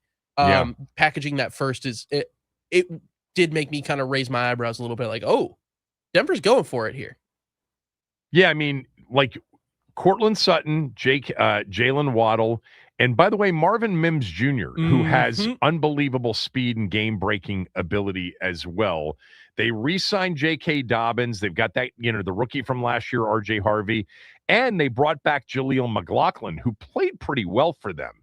At the end of the year. Obviously, they lost Bo Nix for that championship game, and that, I think, was probably the difference because, let's face it, they got one horrendous performance from Jarrett Stidham.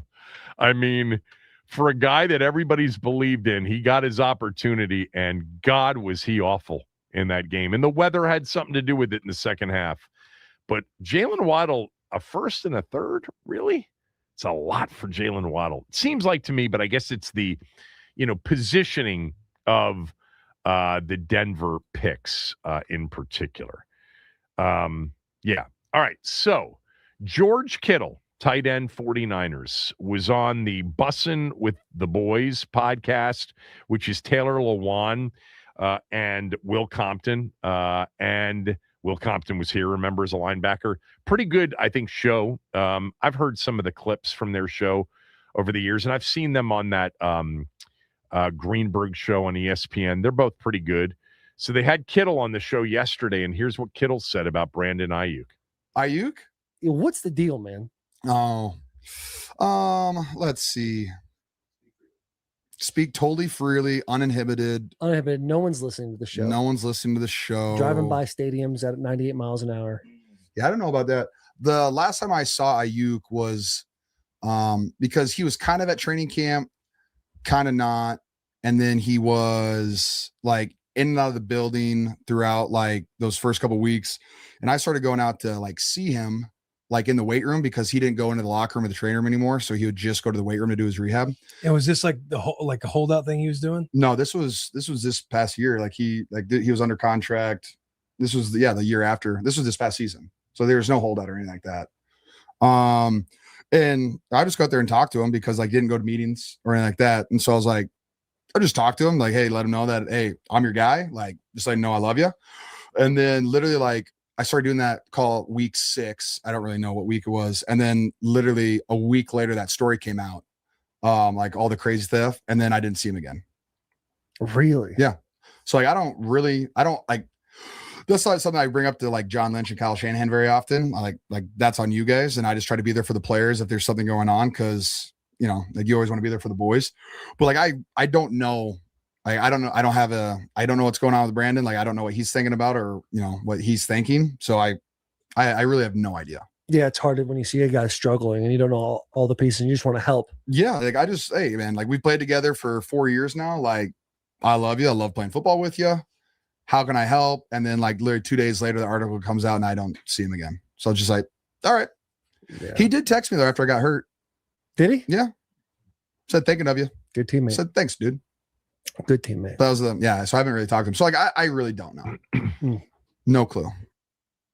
There's been a lot in the last few days about Ayuk's situation with the 49ers. Grant Cohn, who's covered the 49ers for a while, tweeted out, Brandon Ayuk didn't quit on the 49ers. They voided his guarantees, and he still returned to the team from July to October because he wanted to play. They never cleared him. They didn't want him to play. When that was clear, he left. He's not the bad guy. There have been others. Where was the other one here that I had? Matt Mayoko. Matt Mayoko from NBC Sports in San Francisco. Is that his name? Matt Mayoko, yes. Yeah. Said about Brandon Ayuk, they clearly think they can trade him for something. I don't know if there's a bit of pettiness going on here. The pettiness is very obvious to look at, but I don't think they would ruin the franchise's reputation. Yeah, I mean, the 49ers are apparently holding on to Ayuk for the hope of getting some sort of day 3 conditional pick rather than getting nothing for him.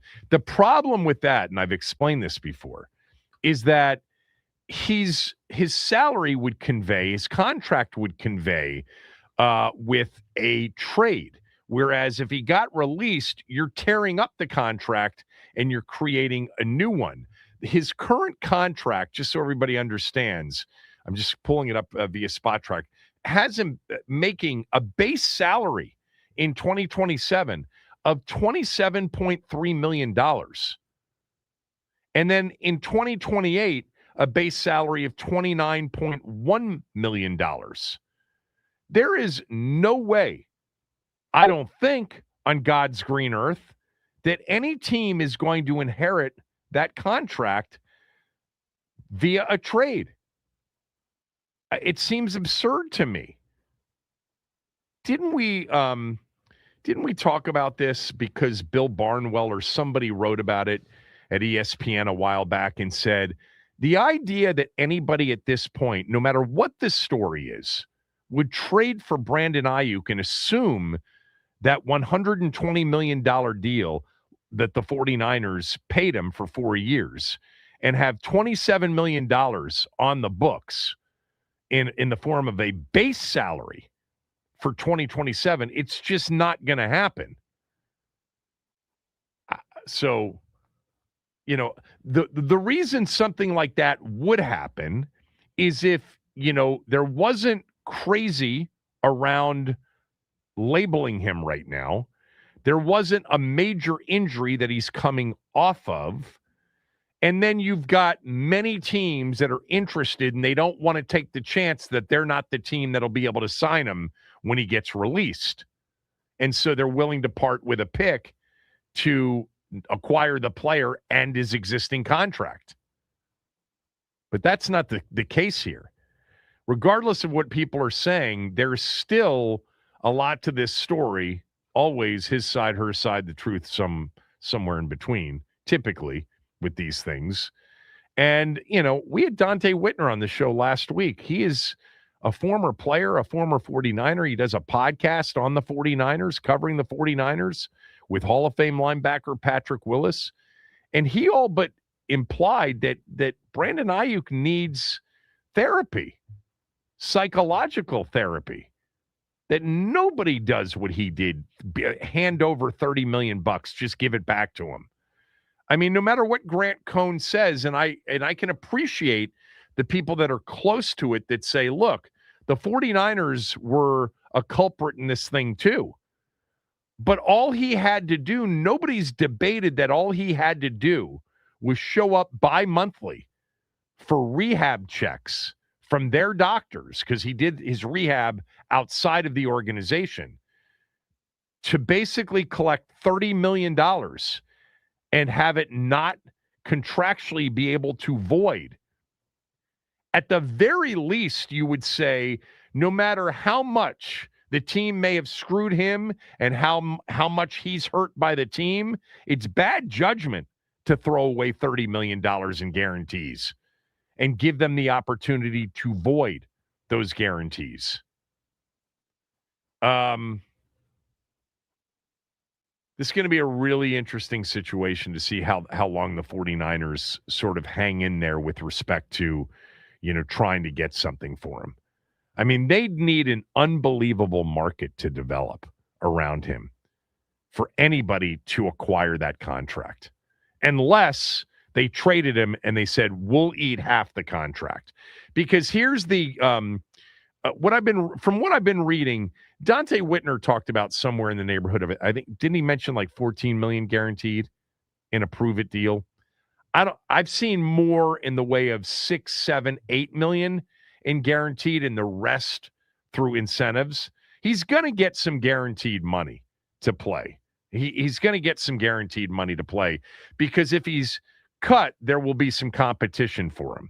So we'll see where that guaranteed money comes in, but it's not 27 million guaranteed in base salary, 27.3 million.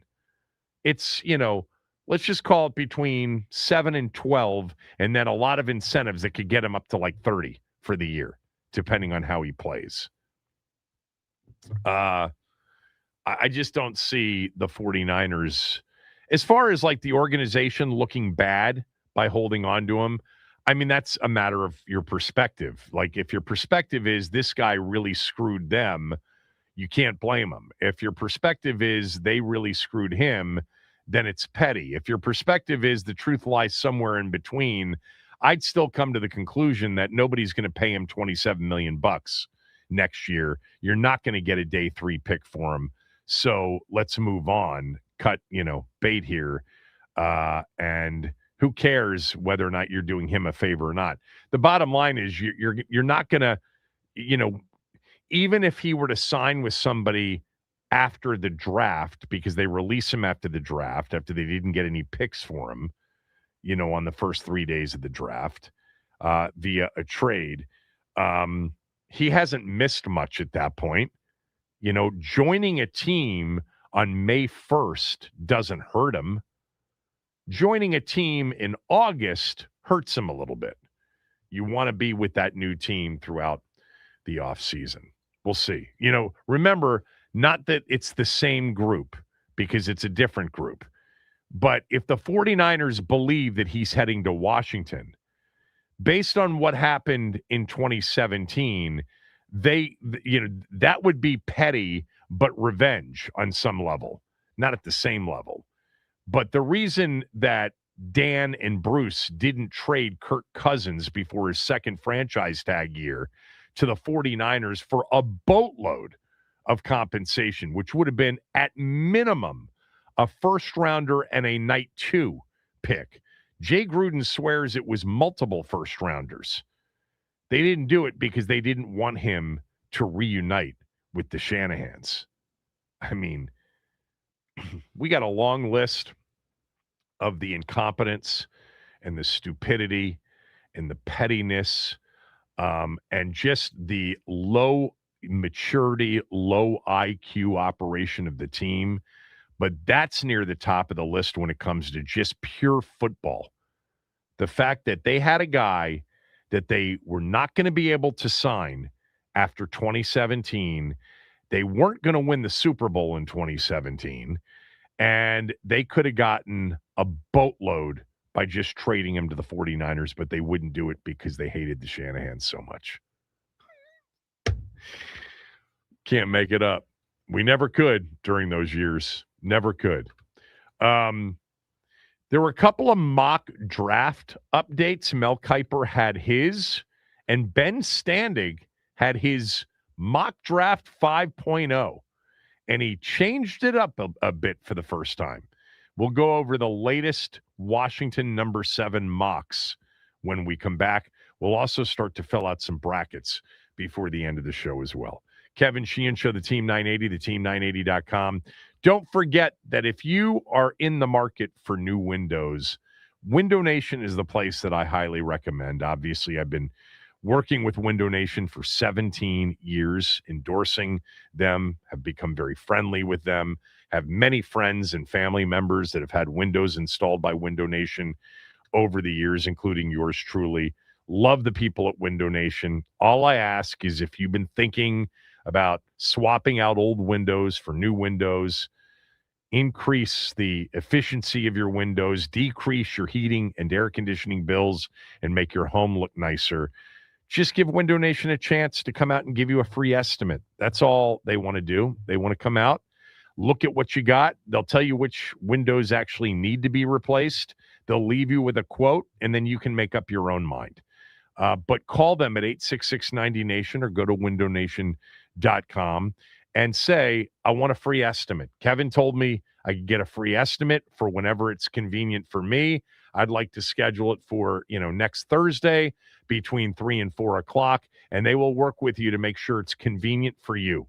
They'll come out, they'll leave you with a quote, and right now, during the month of March, that quote will include 50% off all windows and window styles, and they've got over 1,500 window styles to choose from.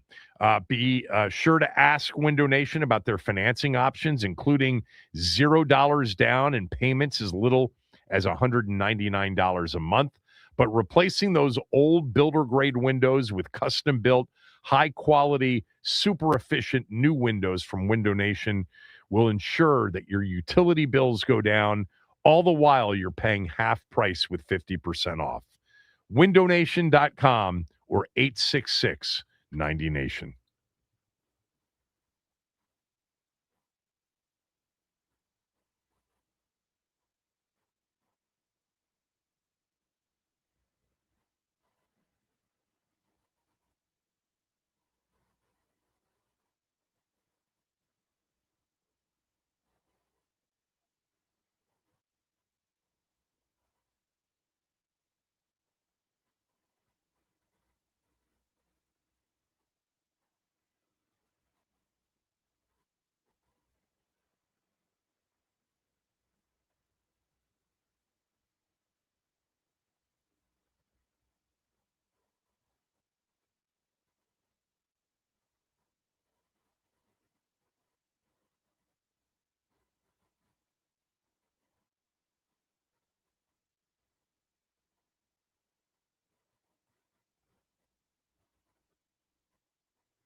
we'll get to some brackets. We're going to fill out these brackets over the next 2 days.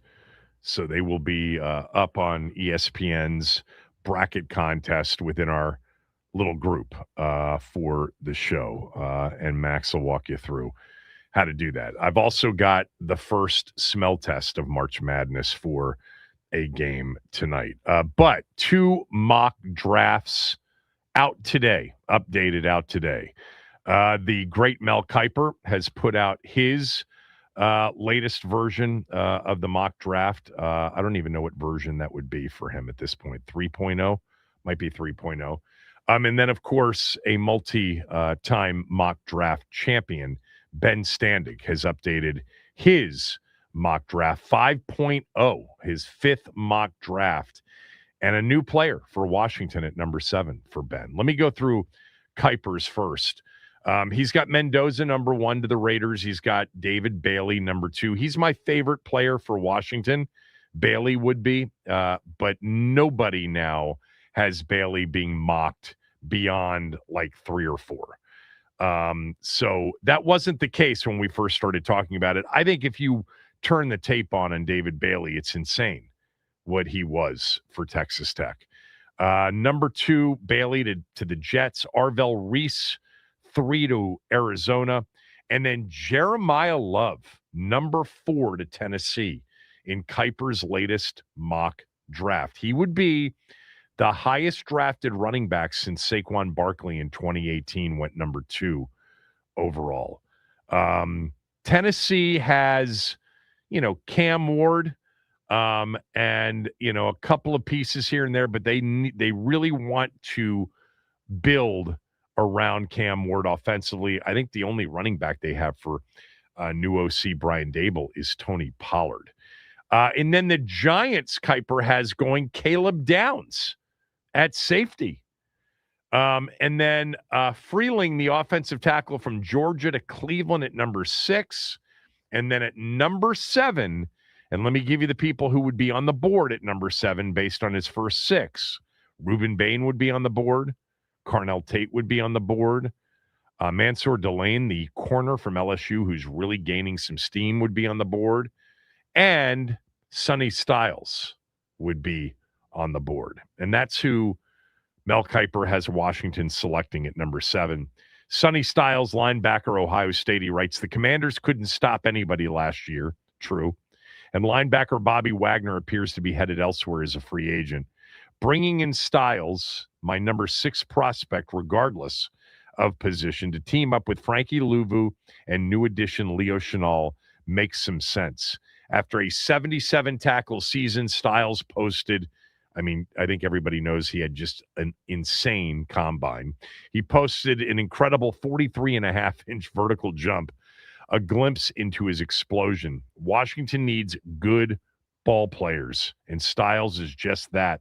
I could also see Washington going with a receiver, perhaps Carnell Tate. Styles is teammate at Ohio State, but the Commanders' offense is looking for more juice opposite top wideout Terry McLaurin. But as he said, terrible defense, couldn't stop anybody.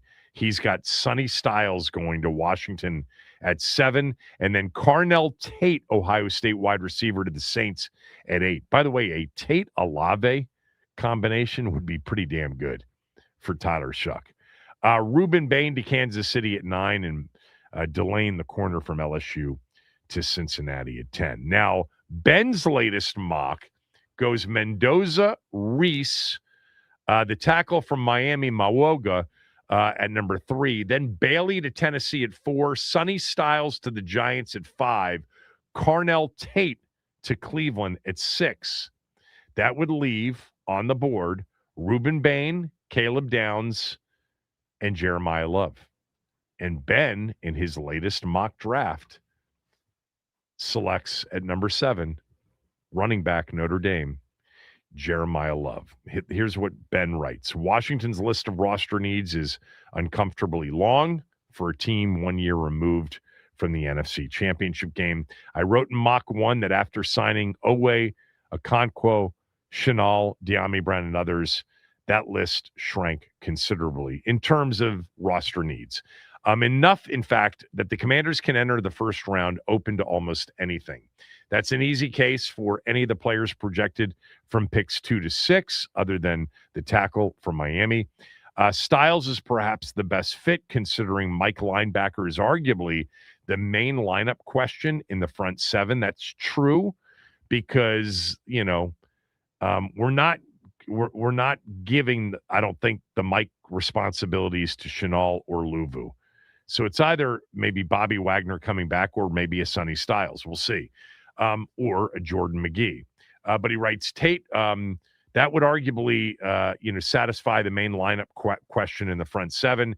Tate would supply the offense with a clear wide receiver number 2. Put that group aside, and the board still offers a top safety in Downs, a power edge in Bain, a cornerback 1 in Delane, a slot in Lemon. That would be Mekhi Lemon from USC. And arguably the best player in the class, Jeremiah Love. And that's who he's got Washington selecting at number 7. Honestly, they're everybody's available for them. I mean, best player available at 7 if a trade down doesn't exist. And I think you have to be careful for that trade down, especially if somebody like Bailey slipped. Love would not be my favorite pick at number 7, but I certainly wouldn't balk at it because I do think he's really good and will be very good in the NFL.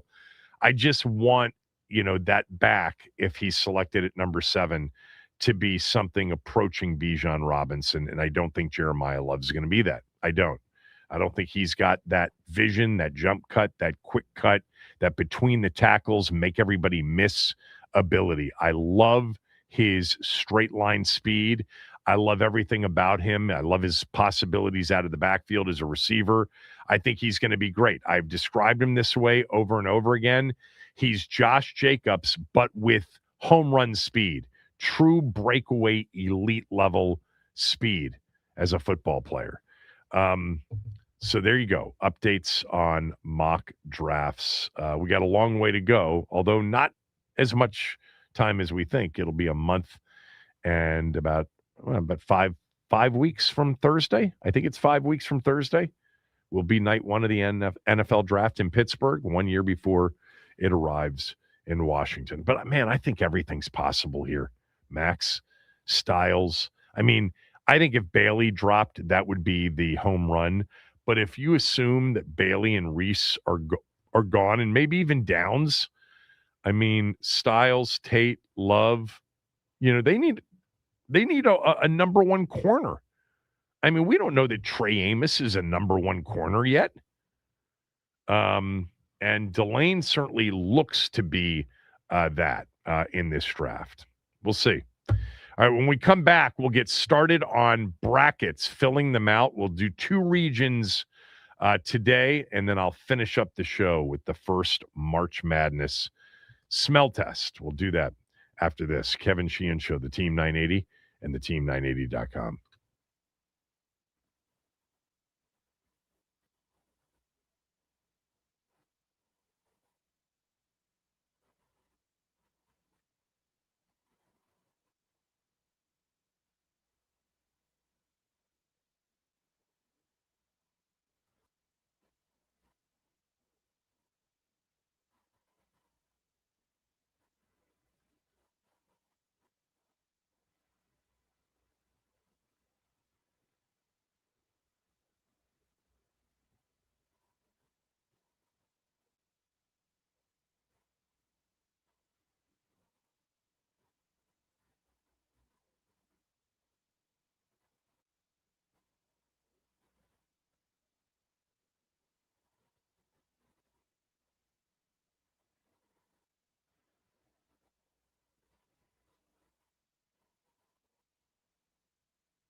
All right, time for Max and I to start getting after the brackets a little bit.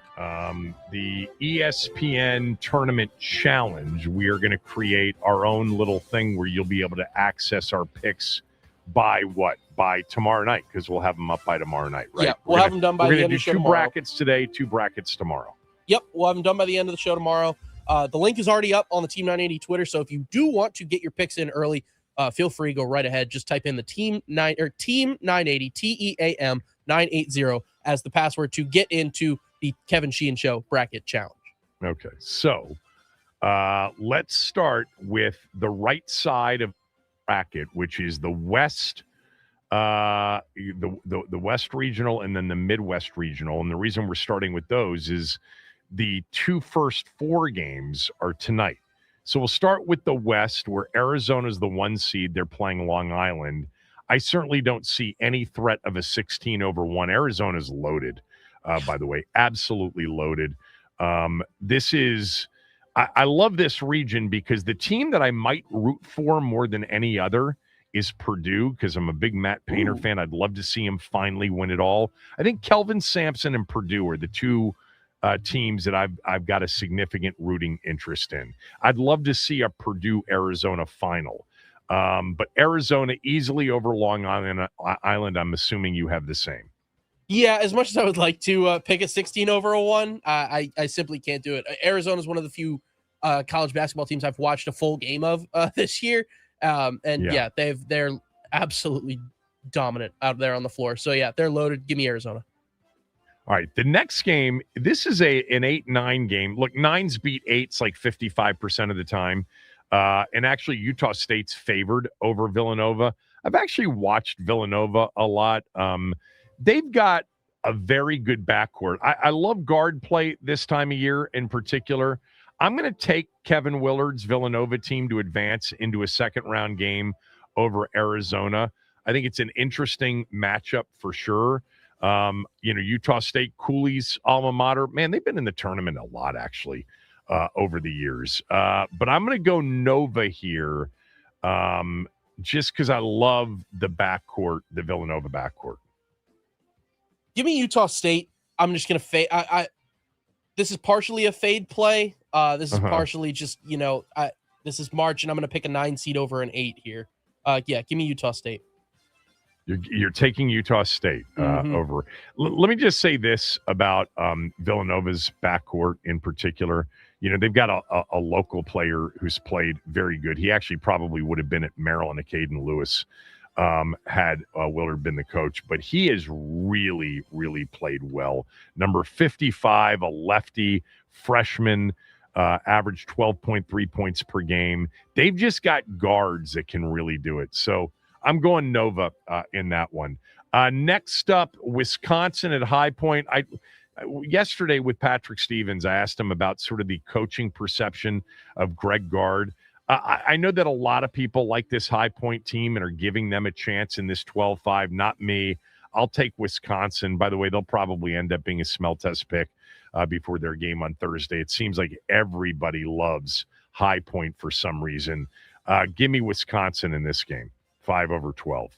Yeah, High Point seems to be a little bit of a hot commodity right now. I think they're a win over Furman because people are also really high on Furman this year. But dude, Nick Boyd and John Blackwell are both averaging almost 20 points a game. I can't really Greg Gard's a great coach and has been at Wisconsin for a little bit. I do trust Wisconsin more than I do High Point in this matchup. So give me Wisconsin.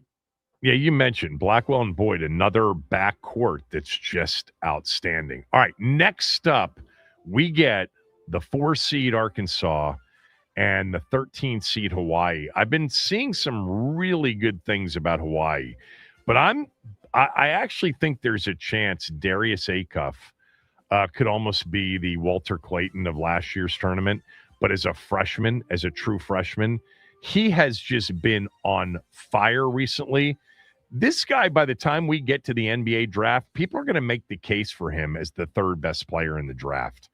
Acuff Jr. seems like a player who's ready for a big run. I don't think Hawaii's got a chance in this game. Give me Arkansas 4 over 13, the beginning of what might be like an Acuff run of averaging, let's just say 23 plus in tournament games. Yeah, I'm woo pigging here. I'm taking the SEC champs. Calipari, Darius Acuff, they have it all. Hawaii, though, they have been kind of getting hot here late in the season, so there could be a little bit of I think they might be able to cover that 15.5, but damn, against Arkansas, that's one tough team that you're going to be trying to cover that spread against. So yeah, give me Arkansas. Yeah. All right. Next up, by the way, this is an interesting situation in the West. It's BYU versus the winner of tonight's Texas-NC State game, Sean Miller against Will Wade. I mean, the two guys that were on the wiretaps from a few years ago, and both of them should have been in the moment. Now everything is fine and legal, but should have been gone from the sport. Will Wade in particular was pretty unbecoming during those times. I've always felt like Sean Miller was a good basketball coach, like a really good basketball coach.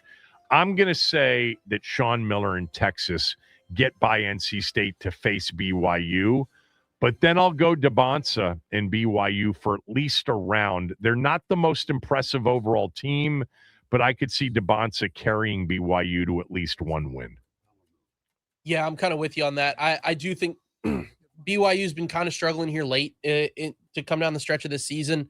I forget the kid's name, but I know that they're dealing with some injuries in that room as well. But I do think BYU is going to be able to get out of this first round, but I don't know about the second. So give me BYU against the winner of Texas and North Carolina State tonight. All right. I've got BYU against Gonzaga in the second round because Gonzaga gets by Kennesaw State. Let's get to I'm assuming you don't have an upset there. We're in lockstep on that one, brother. So let's get to Miami and Missouri. God, Miami was just absolutely blown out by Virginia. But Lucas has had, this is John Lucas's son, who's had a very good year at Miami. The Canes were 25-8. They finished third in the ACC. I know they're playing this game in St. Louis. Patrick Stevens described some of the expected travel issues with some of these games. I'll go with Miami as a 7 over a 10, but it could be like a road game. Won't be easy, but I think that's why the public really likes Missouri. I'll take Miami in this game. It really hurts for me to side with the public on this, but looking at some of these wins that Missouri's been able to snatch throughout this season, like they got a win over Florida back in January. Now, I understand that was back in January, and that was a long time ago in terms of the world of college basketball, but a win over the Florida Gators, the defending national champs, is a win over the national champs nonetheless. The most recently, though, they have a pretty close, 4-point loss to Arkansas, another team that we both like.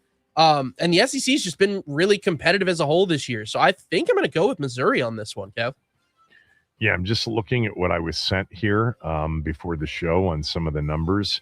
It's probably not the public advantage that I thought. It's more split with Missouri playing at home, but I'm going to stick with Missouri. And then I'll go with Purdue in the first round game, setting up an interesting second round game, Purdue and Miami. I just went, and I just realized it. I just went all chalk. Oof. I went with the higher seeded team in all 8 of those first round matchups. Did you? No, you went Utah State. No, I picked Utah State, and I took Missouri. And you took Missouri. So you got a 9 and a 10. Let's go to the Midwest. Michigan versus the UMBC Howard winner. I think it's going to be Howard. Obviously, I have Michigan advancing there. And then I actually really like this Georgia team out of the SEC, against the St. Louis team that for a while was rolling. And I think at one point, weren't they ranked as high as 16th or 17th in the country? But I'll take Georgia as the 8 over St. Louis, the 9. No, I'm respecting the A10. Give me St. Louis. You're respecting the A10. Respecting the A10. Yeah. Okay. My Rams and the St. Louis Billikens. Those are the two teams. Since we're on opposite sides of the bracket. Super athletic. You know that, right? Listen, man, they're always athletic. Here's a side, that Akron, got in as the Mid-American champion tournament winner. Some people looked at their resume and said it's actually better than Miami of Ohio's. They're both in. Akron's been playing well. They're not going to be an easy out, but I will go Texas Tech in that one, the 5 over the 12. God, I've got a lot of chalk here. Yeah, I mean, Akron's been they just get smoked by the teams that seem pretty damn competent. Yeah, bad loss to Purdue, bad loss to Miami of Ohio, a couple bad losses to Yale and Murray State as well. So yeah, I'm gonna ride with Texas Tech, the team out of the Big 12 here. Give me Texas Tech. Alabama is a 4 against Hofstra. Alabama will be missing a player. Do you want to tell everybody why? Yeah, he got popped for marijuana possession. He had, I believe, the number was around 960 grams, which comes out to 2.1 pounds of marijuana. Yeah, in Alabama. Yeah, Aiden Holloway, Alabama's second leading scorer, is out of this tournament, arrested on a felony drug possession yesterday morning. 2.2 pounds of marijuana. In the state of Alabama, that is called drug trafficking. So that hurts for sure, but I'll still take Alabama over Hofstra.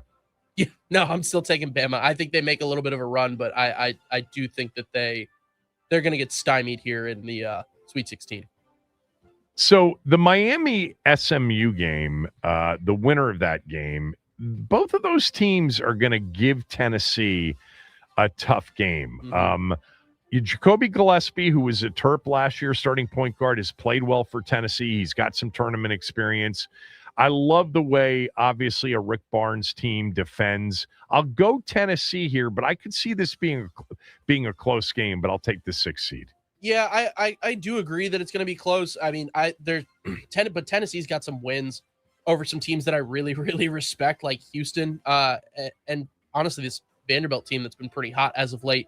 Now, they did drop their last 2 to those Commodores, but that win over Houston early in the season, it kind of holds a lot of weight for me. I have a great amount of respect for the Houston Cougars. So give me Tennessee, give me Ament and Gillespie in this one. All right, Virginia and Wright State. I got Virginia over Wright State. You too? Yeah, but this is the thing about UVA is that every time that you kind of, automatically qualify them as a win, they find a way to lose it. So I am eyeing that one could be a bracket buster going forward. Here's my upset in this particular regional. I've got Santa Clara against a banged-up Kentucky team at 10 over 7. Santa Clara is big. They are very skilled with their bigs.